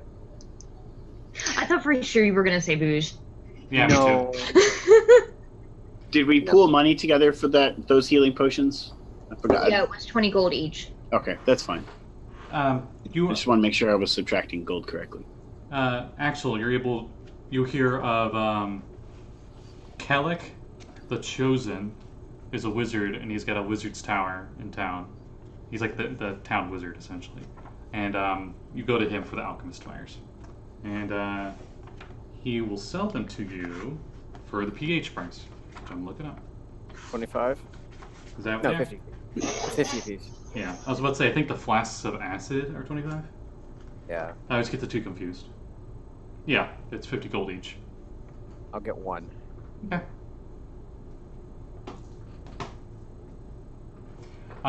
Any other mundane items that you think you'll need that are reasonable for getting onto this boat? The councilmen have arranged those items for you. So if you feel like you need like a grapple hook with rope or something, you don't need to worry about buying it. Those might be smart. Couldn't we have used like a crowbar last time? Didn't we? I found a crowbar and we used it. You also note that Josul has a crowbar. No. So we both have crowbars. Any reasonable mundane item from the PH, you can just get for this mission. Does that count for bottles of spirits? No. Okay. Since I don't seem to see it in the PH, how much is a bottle of spirits? We'll say silver. Can I get a set a of bottle of navigators? spirits that I would buy. Oh, a gold. Okay, thank you. Can I I get think you a would probably. set of navigators tools? Okay. Yeah, they the no cost navigator's tools. There you go. Can I also get a bandolier with like 10 flasks of oil attached? And the oil flasks are 1 silver apiece. Yeah, no, you get all those no cost. They're like, oh, you're gonna burn down the ship. Okay. You'll get rid of the smugglers. That's how these councilmen are about smugglers. Okay. As long we would rather burn everything to the ground than have these smugglers. Do you have any explosives we can have? I've got the alchemist fire and now all these little oil grenades, so... Oh. Ooh. I might add that if the smugglers do have an actual usable boat, we're destroying a piece of property we could use ourselves. Unless the guards take it. And then we should blow it up. If the boat was stolen, then we're returning stolen property, of which we'll be compensated for. All of you live in coastal stuff. Some of you underwater, and some of you from Saltmarsh. So you know enough about ships and stuff that if you were gonna burn down the ship, you can't just like take a torch and just hold it onto this wooden ship. Most of them have like a very fine wax polish and stuff to fireproof it and waterproof it and stuff. So it'd be fairly difficult. Yeah. It takes some effort to burn a boat down. Yeah. Now, it would still be nice to have the fire and the oil necessary to light the smugglers themselves on fire, but we're probably not going to burn down the ship. It's I have something slightly less direct in mind. quite doable, though. I stop Sekald and say, I know you like that exploding ice thing you do a lot. Just, if you're going to do any exploding fire, try not to explode fire near Axel. Apparently he's a walking bomb. Yeah. Don't give me ideas. Oh, Katie just did, and she just smiles and walks off. Oh, Josul, for reference, if you were going to get wine, a bottle of fine wine is 10 gold. I'll treat a bottle of fine spirits as the same price then, and just use that as the baseline for it. Because, I mean, speaking-wise, spirits back then took the same amount of effort as it took to make the wine, so they would probably be a relatively similar price. Unless there's some kind of fine dwarven ale around that's crazy expensive, I'll go with the 10 gold. There is actually. It has 10 gold coins inside the cask for Whoa. renting. How much is that? That's 100 gold. I'll keep that in mind for later. How many days did we spend at the Smuggler's Den before? I can't remember. Was it 3 or 4? 3. Okay. Oh, Josul also buys a pound of fine jerky. Okay. Yeah, as soon as Abby's like, you're gonna go buy food, I'm like, oh, I was gonna go shopping for food too. Because it's Greyhawk, and there's no magic items to spend money on, and we can't afford the only ones in town. I'm gonna go spend 15 gold on the stuff to get like 3 days worth of nice, good meals. Josul and Abby. In the PH on page 158, it has how much meals per day costs, depending on the standard of living you want to go with. I would use that as your scale for that kind of stuff. That's what I was thinking, yeah. I was gonna go with comfortable, and just assume that it's 1 gold instead of 8 silver. Just to make the math easier. That's per day, mind you, for those prices. Yeah, so 3 days of really good meals. Mm-hmm. So, I know Josul will probably like to go aristocratic every time, but I don't think you can afford that quite yet. No, not yet. He does buy an aristocratic meal for the rest of the day, though, and that I'll just justify that as he'll spend that again for a pound of finely made aristocratic jerky. Okay, there is. We'll say at another inn they have 3 tabaxi chefs, and one's like the head chef is like this really tough looking dude, and they got like this big flat stone that's really heated. Yes. And they're cooking like a Monster Hunter level of food for the aristocrat. Monster Hunter World reference, hell yes. That is exactly what Josul is going for. He has a giant greatsword that he also uses a spatula, and he's just like... Yeah, definitely what Josul is going for. What were you saying, Kat? It occurs to me that the food that I got is probably even more tasty because I went and bought the supplies and I was going to cook it. But when you look at the prices at the one, if that's for the service of them cooking it. Also, we'll see how her proficiency skill is to see how delicious it comes out. To buy supplies, I would say for cooking things at those levels, it would be half that price, essentially. Okay. So if you wanted to buy the ingredients for cooking an aristocratic level meal, it would be a gold's worth of materials. Oh, okay, then we'll do that. And the price will stay the same. So we have 3 days of aristocratic meals. Meanwhile, Katie purchases 2 loaves of bread, 2 hunks of cheese, and a gallon of ale. Nice. That's what Katie buys. You also know you can get lobsters and crabs and stuff relatively cheap. I'm going to go with Kevin's route. I agree with him. Lobster was considered like a poor man's meal. Yeah, it was at one point, yeah. Sekald could go fishing for the rarer fish and ingredients. So, Cole, you can just give me a survival check, and I can just say how much days worth of food you hunt. Survival, give me 1 second. Ooh, I do have proficiency. Yay! Holy shit! 23. Okay, you have half a month's worth of food if you keep it all. Jesus Christ! This is like cheap. It's raw fish. It's what. Yeah, sushi. It works fine for me. It's too much for you. That's 15 days worth of food. It's gonna rot before the first week's over. You think that it might only last 3 days with Josul here? Well, to be fair, I'd give you guys more than enough because I would only take a portion that would last me for a week.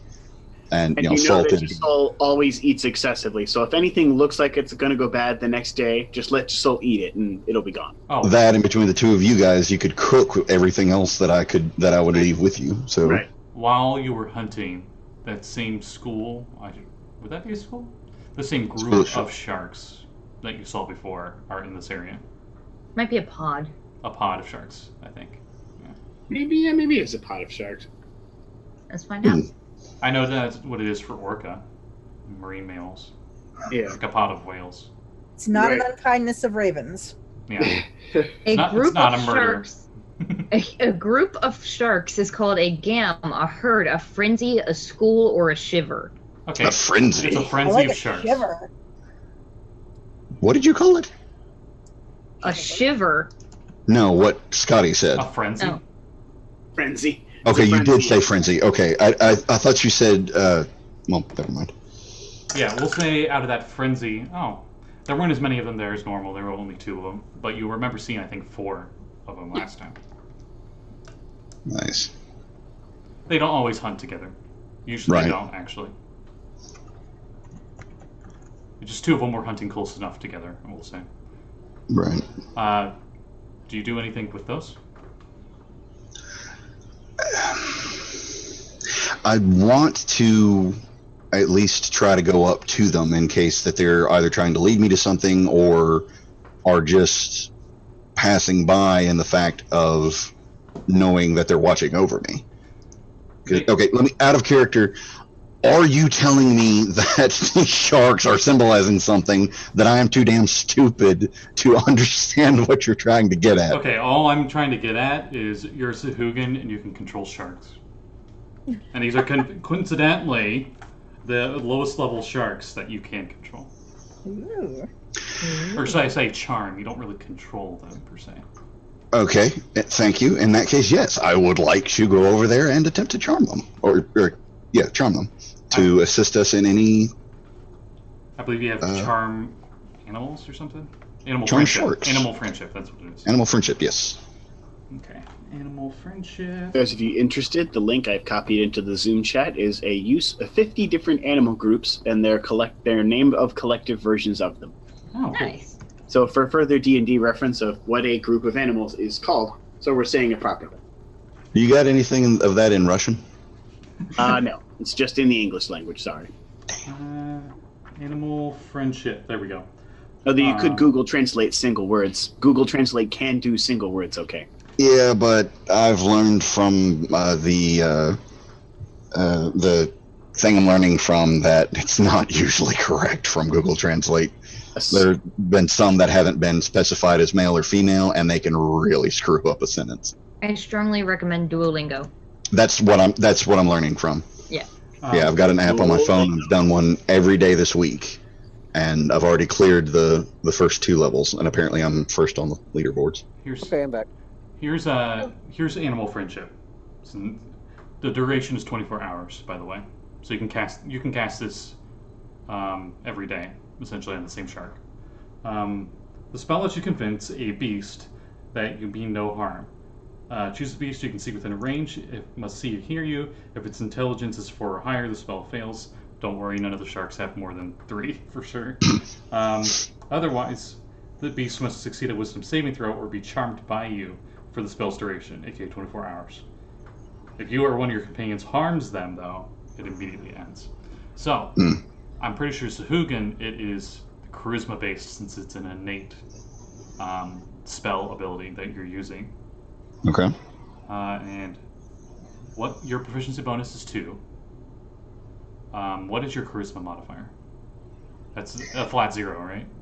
Flat 0, yes. Okay. That's my dumb stat. So this shark needs to make a wisdom saving throw, DC 10.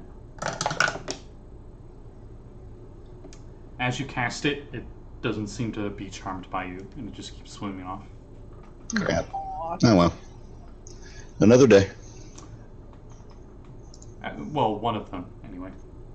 Oh, wait, can I Another cast day. it twice? Another shark. Let me double check. I'm pretty sure it was. Once a day? You could only have one shark.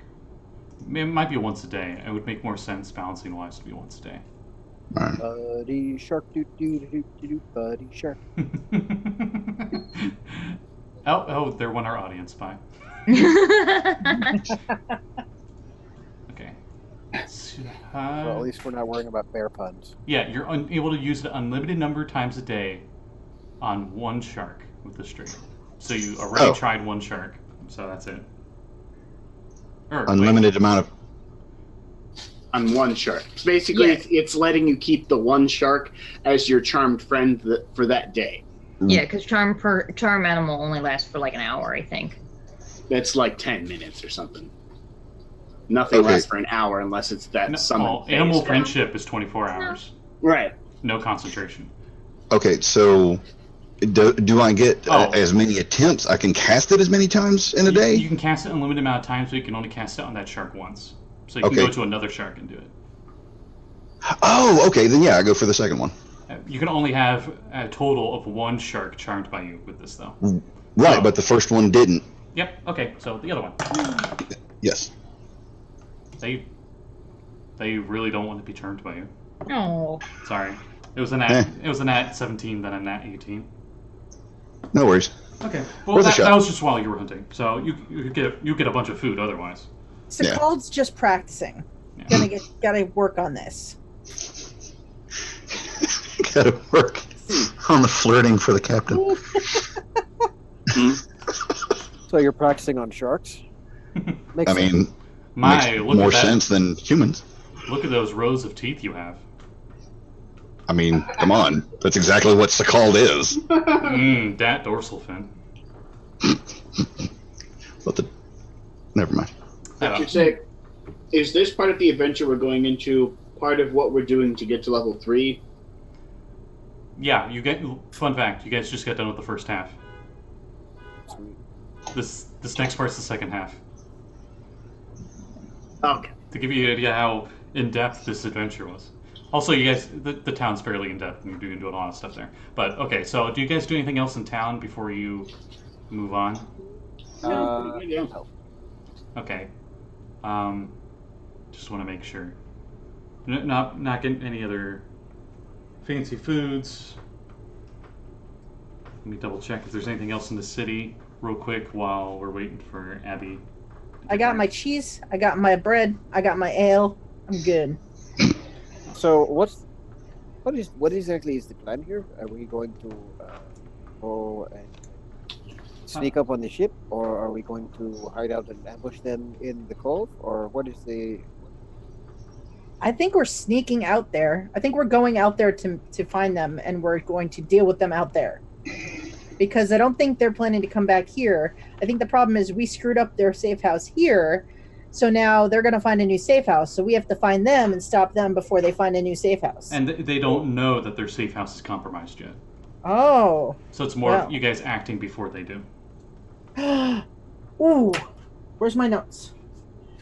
Okay, sit down, buddy. Katie pulls out her piece of parchment that's got notes all over it and looks through it and says, What if we use their code against them and go to the window in the house and put the code "ready to unload, come to the ship"?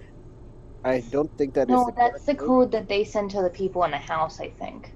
You think so? So should we just send everything is safe Yes. and then see if they tell us to come to the ship? I think we have to find a day or a night where they're there and ready to unload. I hope we have not missed that opportunity already. For those wondering what's going on, the dog heard either fireworks or thunder or something and is shaking like a leaf. Puppies. So he needs to be babied. So, the council pretty much said that they're willing to get a boat to get you guys out there, but the adventure doesn't take into consideration that I'm having almost all of you be homebrew races that have an 8 swim speed. So you guys don't have to do that. Also, the fact that we stole the boat from... I would prefer we Last take time. the boat, Right. though, because they might have shit that we might want to bring back with us. Also, there is no way that we can... Abby can't breathe water, so she can't just take a nap on the bottom of the seabed if I get tired. Maybe, but I can. So let's take You the noticed since you now have that innate swim speed, you move just as fast as you do walking while in water in this armor. Same amount of energy as walking. Well, yeah, but the thing is like, if for whatever reason we decide to stop, I'm going to be treading water. Right, because she can't breathe water. It's she'll going to just be tired. Right. Not to mention, if we have the boat, then that's more stuff we can take with us back to home. Right. No, Josul agrees that we should take the boat, but Josul doesn't go in the boat. He swims in the water because he moves faster than the boat would if he swims. Abby will row the boat because she has the strength for it.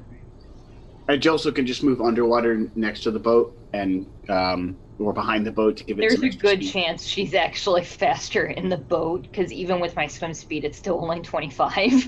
Right. Okay, so who's doing the signaling? I heard mentioning about signaling. Yeah, we should do that first. Because that's up in the second story of the house, while the boat's like way down below at the sea line.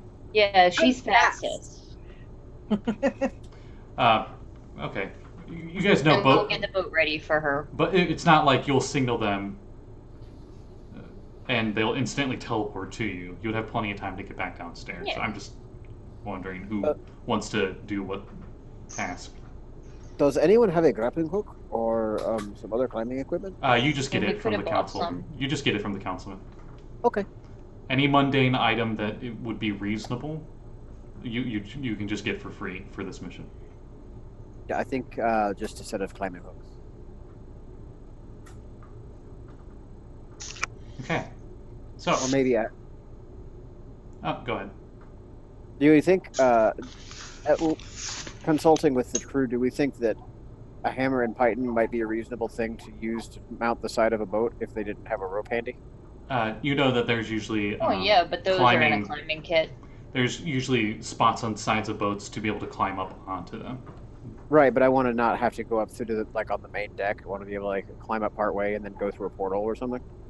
A portal? Porthole Porthole. window, Oh, no. like those- on the midships level. How big is the boat we're supposed to be incapacitating? They don't know. We don't know. Nobody's ever seen it before. If it's a Oh, smuggler's ship, it's assumed not to be, like the one Josul came on. It's not like a big cruise man of war ship. They go for more speed than size. Speed Well, is that's key. why you have the grappling hook. If there's Mhm. nothing to climb up on, then just use a grappling hook. Yeah, okay. Especially because it's going to be kind of probably hard to hammer pitons into the side of a boat Not with you 18 don't string, really it's not. have when you don't really have any solid surface to stand on to brace yourself. Really, not to mention there's a good chance you could poke a hole in a boat. Josul. That wouldn't be a bad thing necessarily, but okay. I mean, boats are fucking valuable. We can sell a boat. Or use it. Josul, you know that you can get anything from Zebediah's equipment and techniques as well from your boat. Quite a few people sell that stuff. If I remember right, you guys have a breath berry, don't you? Yeah, I have a couple. Mm-hmm. I gave him to her because she's the only one who doesn't breathe No, water. you sold them to me. Yeah, that's right. Well, one of the things I'm For a thinking price. of, especially for Josul, is a Murrow harpoon. Now, I don't know how comfortable you'd be with that. That's pretty much the demonic equivalent of your race and their craft of a harpoon. But it's like reverse fishing, where you're in the water and you shoot it up to something above and you pull it in. Like an anglerfish. What is that? No, sorry, archerfish. Archer fish. There you go. Archerfish. They spit water at the surface and try and knock bugs into the water. But a harpoon. Mmm. It's a spear. We have plenty of money. It's a spear essentially, and then they got to make a competing strength check with you, and you pull them in, or pull them towards you. That would be useful since I wouldn't have to get out of the water where I'm practically useless on land. That is true. Mm-hmm. Oh, the enemy's 60 feet away. Well, I'll be there in 4 turns, guys. Or 2 if I rush. Yeah, 2 if you run. Did he get you like a short bow or something that's longer range than a dagger? Maybe this has longer range. What's the range on that? There's a elven fishing bow that does the The same other thing thing is, though, as is a that. javelin usually uses strength. Yeah, it would be a strength-based weapon. My strength and dex are practically the same. Oh, okay. I don't have that in the... Well, I must have the old version of the fishing guide. I don't know if I have the... I might be able to find it. The complete version? Maybe this is the complete version. Oh, this is probably the complete version. I know the complete version is massive. It has like a bunch of monsters and stuff in it. No, not that. Oh, that's the one that I got. Okay, never mind. Fishing technique equipment? Yeah. Yeah. Got it. Okay. But anything on that list of equipment would be purchasable here. And I would say anything that's reasonably priced, the council would get for you for free. So that Merle harpoon, they could get it for you. They would pay for it essentially. However, that gnome diving apparatus, that's not something they would cover. Well, yeah. It would also be useless for me since I can dive anyway. Or the what is it? It's the super fancy fishing rod. It's like 100 gold. It has tremor sense event. Essentially, it has a little radar on it. Little clockwork fishing rod. Yeah, it's basically just a spear. Yeah, I don't know. It's a spear that you can pull things in as part of the attack as well. Unfortunately, rogues are not proficient with spears. Are merfolk? I don't think I got any racial proficiencies. I might have, though. I'm just being a jerk about it. You are proficient with spears, tridents, and nets. As a merfolk. Yeah, that's right. Okay, yeah. In that case, I do get a marrow spear. Okay. Because unlike my people, I'm not held up on silly superstitions. You're a fish out of water in more ways than one. Yep. Okay. And that's +4 to hit, and it's a D8 damage. Yep. Well, yeah, it's a spear. It's cool. Alright, so on that note, you guys head back to that house. And Kade is up at the 2nd story window with that lantern. Do you use Abby as the lantern, or do you use the one you guys found in the basement? It really doesn't matter, I'm just curious. Kade would use the one in the basement just because she would think, I gotta use the one that they used. Okay, so you get that, and we'll say Abby leaves you the piece of paper so you get the signals correct. And as you go up there, you guys spend a few days there. There's no sign of any lights or anything from the coast. Every night you're going to signal, and there's no responses, and you're just waiting every night. And then on the night of the full moon, when there's no moonlight, we'll say a week later. Man, I'm almost out of cheese and bread. We ran out of our tasty food. Now we've got to revert to regular old rations. You get a signal. Supplemented by the giant beast of fish that Sekald found. Oh, that's true, yeah. Really close to midnight, Kade, you get a signal that goes long, short. All right, I double check my notes on my piece of scrap paper, my parchment, and then I do short, long. It replies with short, long. Same thing. Okay. And so then, to translate for those at home, they signaled, is it safe? And then you signaled, everything's safe.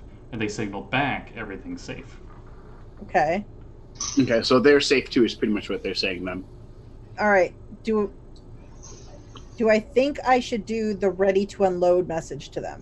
No, because that would mean we're saying that the boat is ready to come, or is ready to...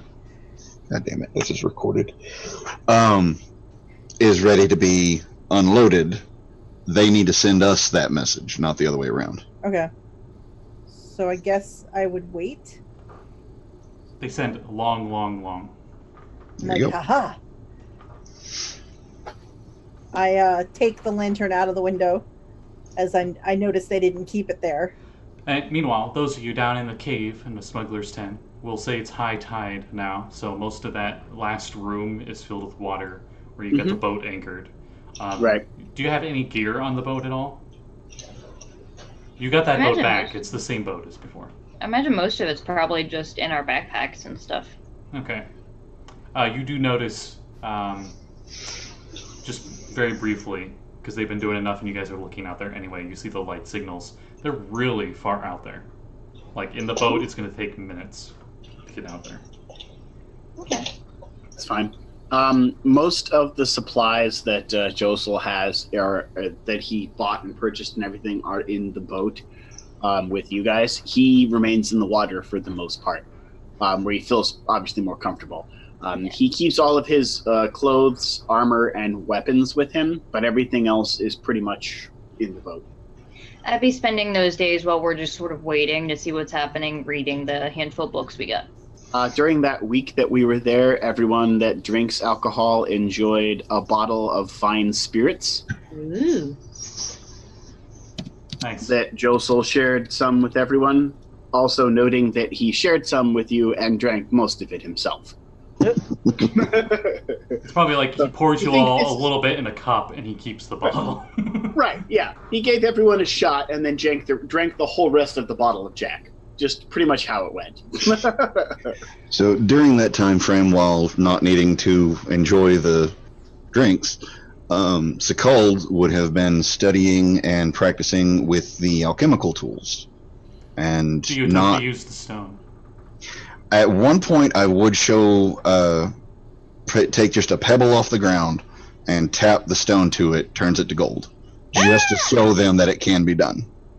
Oh wait, no, I have to set it there for a minute.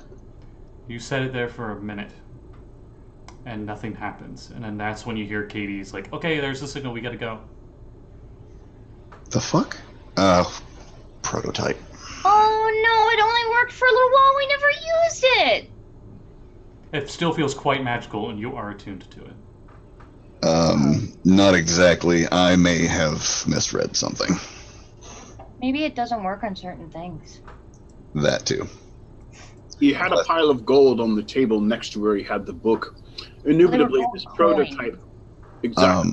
Indubitably, this prototype no doubt uses the gold coins as one of the components to transfer the gold to the item. That wasn't in the book that you read, Sekald.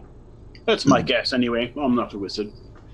It wasn't in the book, You- but we may try it. But right now, I think I just heard Katie say we need to go. You did. Hey, they signaled. Woo! You did Let's not everything. waste any time then. You did everything you were supposed to do. So are we going to wait for them to come here, or are we going to? No, we're going to them. We're gonna go unload their supplies. So all you Which hop, is our fists in their face. all you hop in onto the boat, on your boat, and go. No, I'm going to actually swim alongside the boat, like under the water. Yeah, I swim alongside the boat in the water. I swim alongside the boat in the water. What I'm about going to Katie? remain submerged. I row the boat. Yeah, I stay underwater too, so I'm not disturbing the surface. Because this is going exactly as I predicted, where it's just Abby rowing the boat, and there's just a bunch of fish people right underneath her.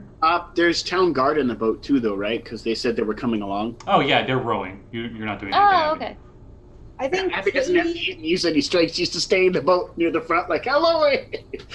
yeah, Katie will take off her trench coat and fold it very nicely and kind of set it somewhere safe in the boat, and then she'll look at Abby and be like, going for a swim. And gonna jump in the water and swim. Because I got a 40-foot swim speed, so Yeah. Josul has a enjoyable 40-foot swim speed as well. oh man, I can keep up with Josul in the water. Let's do this. Huh? There's gonna be a day when Katie's faster than you. You wait. There will inevitably a day when Katie is faster. At some point during this week, you guys also saw Josul share some of his food with a female sea lion. Aww. That, Oh yeah. Josul That's keeps not around. a regular sea lion. Josul doesn't know that. Importantly, like that was kind of a big deal last time. I mean, Side note, real fast. Oop, go ahead, Scotty. no, go ahead. I was going to ask, do I happen to see any of the sharks from the frenzy around during? Well, I guess at this point it's while warming. On your night travel, on your way to this boat, you don't see any of the sharks. You're assuming they're sleeping. Okay, I didn't know if it was while I was swimming with the boat. Okay. No, Josul doesn't know this is not a regular sea lion. He doesn't identify that this thing is indeed a creature of some kind. This is a regular sea lion for where you're from. Right.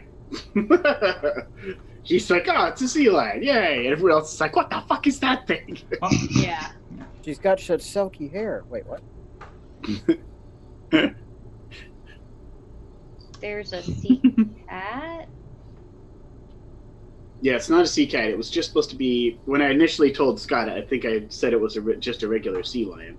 So as you guys are in the or as Abby's in the rowboat, and it's going, you guys stay with the boat, or do you swim ahead? It's staying with the boat. It's moving almost painfully slow compared to you guys. It's kind of like you're escorting an old lady across the street, kind of patience. Hang on. Does the boat have any type of sail? No. Okay.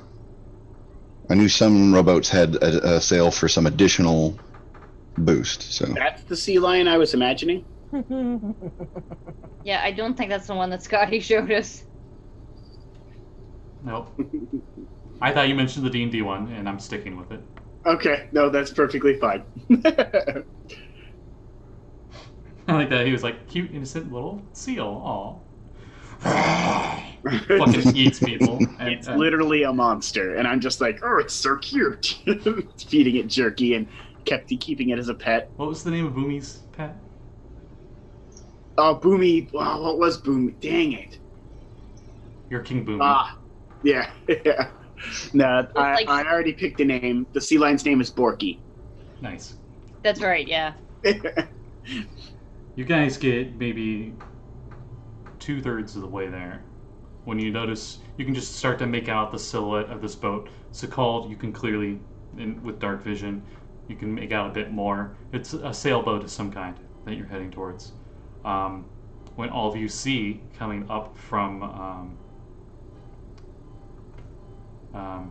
on the deck of the boat, a flashing of the signal again. Long, short. Oh, they're asking again? Yeah. Well, shit. I think it's time to take the boat. Can I make an intelligence check to see if I think that we need to signal from the boat as we're approaching? Insight, I guess. Insight. All right, let's see what my insight is. Actually, it's probably not. You're a monk, so it should be decent. Yeah, let me look here. I haven't had to use her insight yet. Scrolling, insight.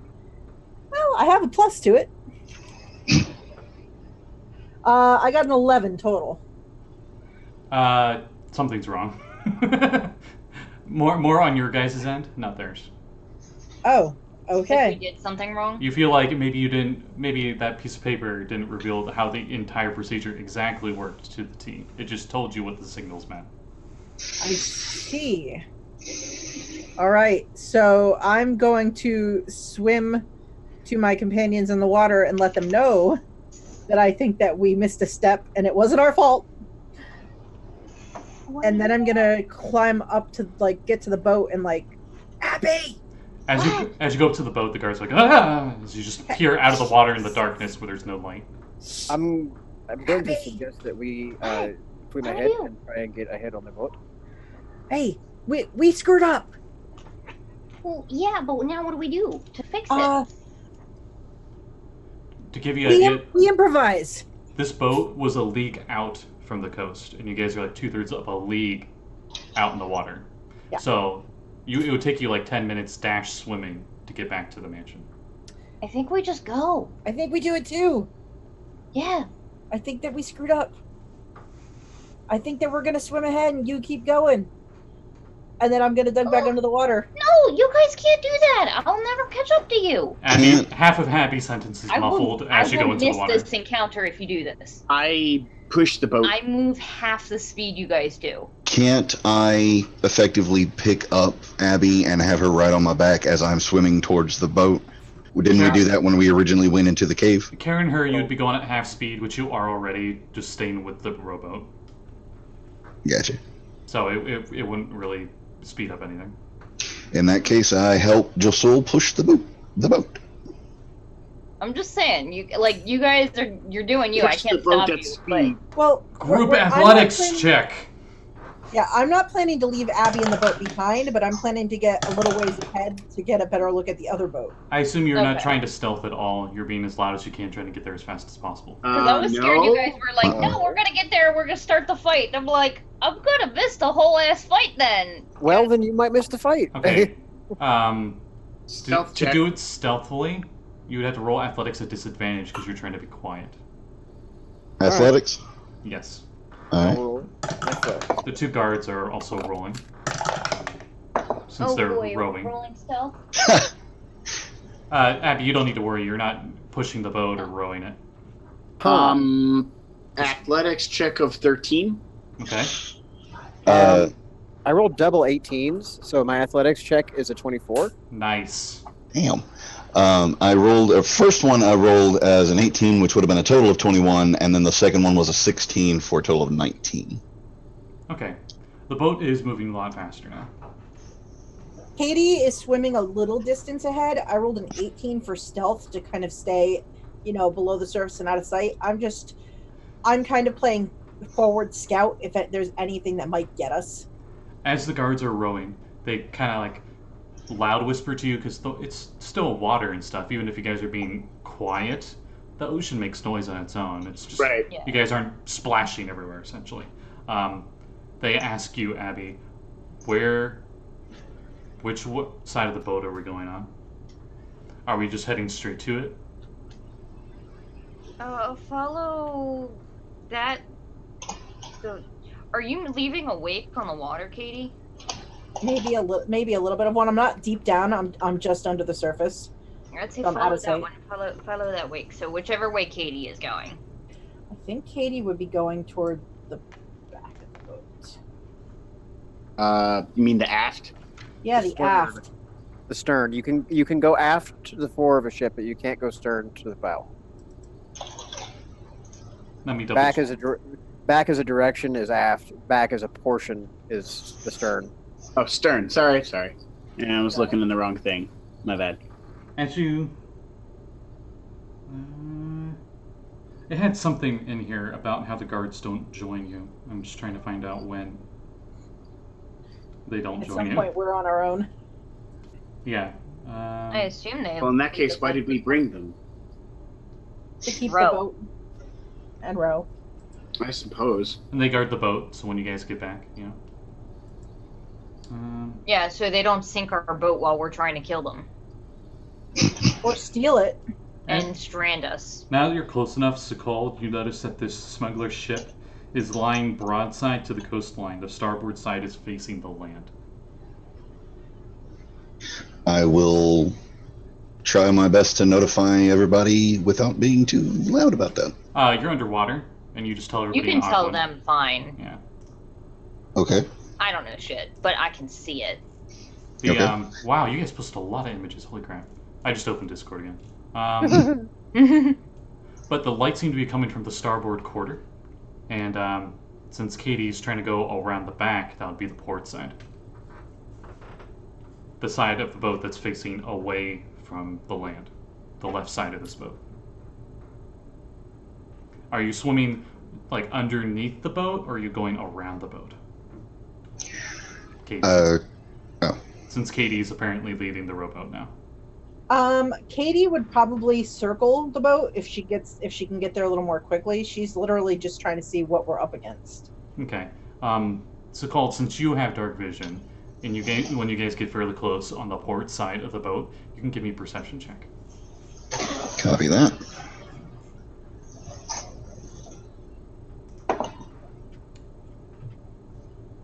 Ugh. 10 on the die, 11 total. Okay. So, you notice that there's a crow's nest, and there's a guy in the crow's nest, but he's facing the land, the opposite direction. He does not see any of you guys approaching. Oh. And there's quite a few men on deck as well. I'm posting what you guys can see. I modified the map of the boat, at least the top part of the boat. Boom, in Zoom chat is the map. Yeah. So, land is to the north from that perspective on the map. So you guys are heading from the south side of this map I sent you. How many One mast. how many people are on the boat? It's hard to tell, especially since you're so low in the water and you don't have dark vision, so you can't really see up on deck fairly well. Especially now that you're in the back, you don't see anyone visibly from this angle. Sekald is barely able to see the guy in the crow's nest, but he's facing the opposite direction you guys. Axel would like to swim around to the stern and inspect the rudder itself, like in the water. Mm-hmm. Are there control ropes visible, like exposed to the outside? You notice the anchor is being reeled up. Okay, that's great. Like I'm going to grab a hold lowered. of that. I'm going to go ahead and grab a hold of that while I'm looking at this, but I'm still interested in seeing if there are control ropes exposed on the exterior of the boat that control the rudder. Surprise pink boy in full plate. The rudder on the stern. Is that what you're talking about? Yeah. Not the control on the deck, but the actual rudder in the water. Yeah, the part that's underwater. Yeah, there is. So before he grabs a hold of the chain, he's going to take his hand axe and he's actually going to hack and cut the stern or the rudder ropes. You mean the rudder chain? Chain, rope. Is it done with chain or is it done with rope? It's chain. It would have to be. For the anchor or for the rudder? The rudder. For the rudder, because it's underwater just the same. If you have rope there, it's going to dissolve. No, it's rope. You can get rope wet. You know what I meant. It wouldn't last nearly as long as chain would. I would have imagined chain would rust, but neither here nor there. Does it look like I can sabotage this thing with like one or two good strong strikes under the water? Not with one or two good strong strikes, but you think you could put holes into the bottom if you spent a really long time hacking at it. I'm not trying to founder the thing. I'm trying to cripple it. I think you can. If you spend a few minutes like hacking at it, you probably could. Yes. It would be loud though. It would take a bit. It's not going to be a thing you can do in a round. It'd be loud if anyone's in the bottom of the boat. They would really hear it. Yeah, it's a big thing. It's like yay big at least, and it's a big ass heavy chunk of wood that's supposed to withstand some pretty intense wear and tear. Mind you, the rudder chain can be disabled rather easily from inside the boat, but you're not inside the boat. Okay. Are there any portholes available in the path of the chain for the anchor? Yeah, not one big enough for you to climb in though. God damn it! Anyway. Sekald noticed with the dark vision, the name of the boat is called the Sea Ghost. Oh, of course it is. Neat. I like that one. You notice that off the starboard bow was written. So the quite the opposite side of where you guys are at, as I assume you guys are at the port quarter, which is the back left side instead of the front right side. With my dark vision, I saw the lettering on the opposite side of the ship. As you were approaching, and you guys went around it. I got you. Yeah, because we did a circle of it. Okay. But right now, it looks like no one knows you're there. Any of you were there. Cool.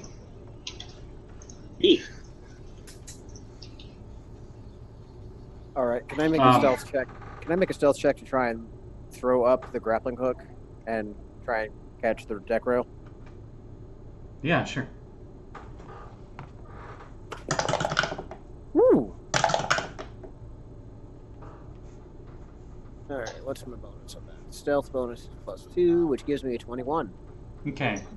Roll me improvised strength as you're throwing the grapple up there to latch it. So, strength check? It's like a roll to hit, essentially. Okay, so it'll be a 19. Okay. Grapple gets up onto the deck and binds onto it. Cool. Catches. Alright, I'm going to very carefully hoist myself up and try and only just get high enough to peek over the deck, Okay. You notice that there are many handholds for climbing, but it is very slippery. Normally, this would have required an athletics check, but since you got a rope that you're climbing up on, there's no check needed as you're climbing up the side of the boat. What is everyone else doing? So I have a very odd question. Mm-hmm. Would I be able to swim fast enough to breach the water and effectively jump onto the ship? No, it's too high up. For sure. Then I'll climb off on the side. Unlike the Sahuagin and Blake's aquatic campaigns, you do not have the ability to deck jump. KD would be able to, but that's more of her using key for that jumping thing. Actually, I got you. that should be noted. That would be a really cool idea, actually. Yeah. I was thinking about it. I was waiting, but I'm considering it. So the rest of you were really close to the rowboat that Abby's with. I will say that the guard, because I can't find it, the guard would take you up to the side of the boat, but they're not going to get on the boat with you, on the smuggler's boat. They tell you they're going to anchor off a few hundred feet away, out of sight. Okay. Yeah. Katie would wait until Abby safely maneuvers herself to the main boat, just in case. And then I will tell the guys that when we're ready for them, I'll send up a flare real bright in the sky. Okay. Effectively sacred flame. Okay. And then I guess I'm gonna jump in the water and start slowly making my way toward the boat with the rest of these guys. I assist Abby in getting to the grappling hook that. Well, I can swim on it if I'm slower than you. They take this rowboat and they park it right next to it. Yeah. Oh, okay, yeah. Then I will attempt to climb up the water's splashing all over the side of the boat. It's fairly loud on its own. You're thinking it would be really hard for anyone to hear you coming. They would have to have seen you come. So. Do I need to check to climb up the rope that Axel threw up? Nope. Cool. Okay, so I also climb up the rope eventually. Axel's climbing up first. Yes, I will note that as a new aquatic spell. That actually would make a lot of sense. Okay, mainly for Sahuagin, but anyway, so. Right. So, since Katie can see most, everybody is going up by way of near where the anchor is, which is more toward. Yeah, are you towards? Did you put the grappling rope towards the front of the boat or the back of the boat, Axel? The stern. Okay, so the anchor is usually in the stern. Yeah. Yeah, well, in this case, it looks like it's actually on. Yeah, it looks like it's up in the front. Mm-hmm. Oh, they got their boat wrong. Yeah, they did. Those bastards. Yeah. So when I found out that they weren't going to be, I wasn't going to be able to disable the stern or the rudder, I just decided to go up in the back and see if I could gain control over whoever was piloting the damn thing. Yeah. That's a good idea. So Axel is up on the rope, definitely first, almost up to the deck, peeking. I'll describe what you see. But Abby's right behind you on the rope. Sekald, then probably Kade and Sekald. Josul goes up last. Well, Katie's gonna swim to the other, to the front of the boat if everyone else is at the stern. Okay. Yeah. She is gonna do the once most people are up, she's gonna jump up onto the deck. Okay, so nice. Everyone sees Katie's getting ready over on the bow side. Josul goes up last and signals and will goes to signal Katie whenever everyone else is up. And Sekald, what is Sekald doing? I'm following with Abby to get up the side of the ship to stay close by. Okay, so everybody but Katie is straining on the rope on this grapple. No, I was using the ladder on the side of the. Oh, it's quite slippery. You could do it, but it would require a check. Okay. Is there a ladder there? Abby, there's holds that you could grab onto, but I'm gonna use the rope because I don't have athletics. Okay, in that case, I guess I'm using the rope.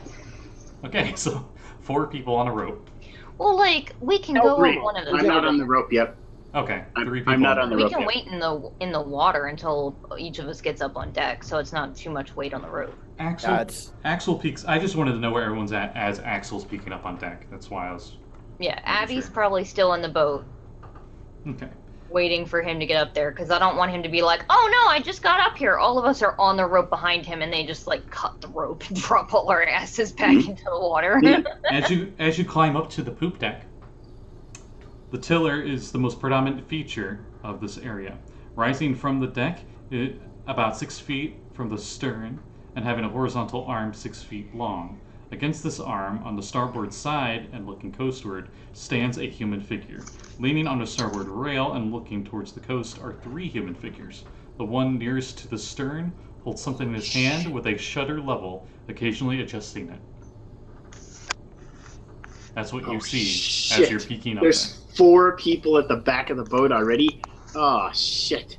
3 of them seem to have the bullseye lantern they're signaling with, on the opposite side of the deck. Okay, I'm gonna hold until Katie decides to do her. I'm here. Come get me. As you look down to your left, you see the main deck. There is some dim lighting as they do have some lanterns up over there.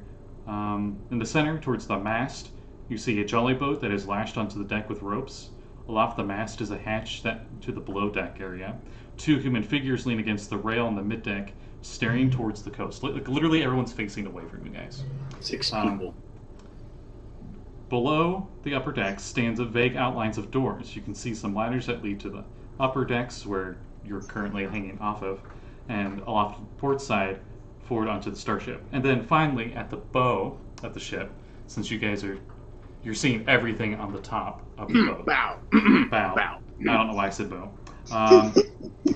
Massive shape in the center of the deck area must be the ship's cast stand. From it, the anchor chain runs down in the chain vent of the port of the prow. Standing near the bowsprit is a human figure, and he appears to be reeling in the anchor. Okay. I signal Katie to go ahead and jump up, and then I kind of whisper over to Abby and Sekald. I go, go, go, go. So Katie would spend a key point, and she's going to dive under so that she can get some speed and swim up and just launch herself up. As Josul is like, and now, and it goes to the JoJo reference where it says to be continued. As we're late enough into the night, and that's a really good cliffhanger. That It is. I was literally writing exactly that. This is a really good cliffhanger spot. Yeah. Because I love the game, but I have a headache starting, and my back is killing me, and my dog is still trembling like a leaf because of shit. Yeah, that's understandable. I need to go spend some time with the wife. Yeah. Anyone got any plugs before we end it for the night? Plug. Go ahead. Tomorrow at 4:30 p.m. Eastern Time on my channel, Uncanny_Adventures, we're going to be doing some pirate adventures, and we're doing Skull and Shackles, but it's a 5e version of it. So if anybody wants to come and hang out and watch some pirate shenanigans, we'll be doing pirate shenanigans. Nice stuff. Nice. Heads up, tomorrow I will not be able to attend. We're not having a game, so don't worry about it. Yeah. No. You're not going to be there. Scotty's not going to be there. I got things in the morning, too. So we're just going to cancel it this week, and we'll play next week. Undecided whether or not we're actually, like, continuing the plot, or if we're going to do the one-shot idea we had. But we'll see.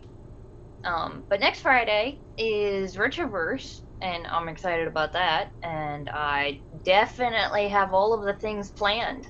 Sure. You had most of the things planned for Friday. I'd like a roll insight, please. Yeah, no. Kevin was like, yeah, all the notes I have here is literally stuff that Kat just put in the Google Doc. Yeah, like he's like, here are new spells, and I'm like, yep, this is it. This is what I handed him. I literally jogged down the stairs to hand him what was left of my unfinished notes. So I'm just gonna ask for next session for Saltmarsh. Mm-hmm. If you could please, like, at least sketch out where the rigging and the mainsail, like, height-wise and everything is, like, if there's any rope ladders or any of that mess. Okay, let me tell you that right now, actually. They got it in the boat. The mast itself is 40 feet high from the deck, on the very middle of that map I sent you.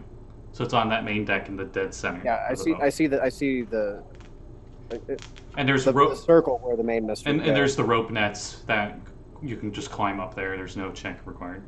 Are there any of those close enough to me that I could transition from like getting up on the deck to immediately moving up the rope ladders without having to take an extra action? No, you'd have to go down the stairs onto the main deck after climbing up onto the deck. Because you're in area 3, if I remember correctly. On that Yeah, map. we're going to like the stern castle, is it? Yeah. And so the rope and rigging is in area 1. Yeah. Yeah. Only? Because it's only one sail. It's not a three-mast ship. It's Yeah. a It's relatively not small ship. super huge boat. I am gonna say though, I am really loving, however, the idea of one of us like swinging on a rope and Sparta kicking one of these guys into the water for Josul yes, to finish. that would be awesome. Oh, well, I mean, way to spoil my fun. I'm sorry. I've just been playing Assassin's Creed Odyssey, and that is the best damn power in that entire goddamn game. And I'm so excited to finally do some pirating stuff on ships because it's really hard to do those sort of things in like Pathfinder and 3.5 because there's so many rules about grappling and what you can do in a turn. And it's just like in 5e, it's just like you got disadvantage, but you can try it. Yeah. So like I have two sections of rope, and I've used probably the better part of one of those in the grappling hook to get up here. But I also have my other rope, and I'm intending to have a pretty good vantage point from which to jump and swing. We'll see you next time, and we're going to call it a night. So, Yay. see you guys in 2 weeks. See you guys next time. Bye, everybody. Bye.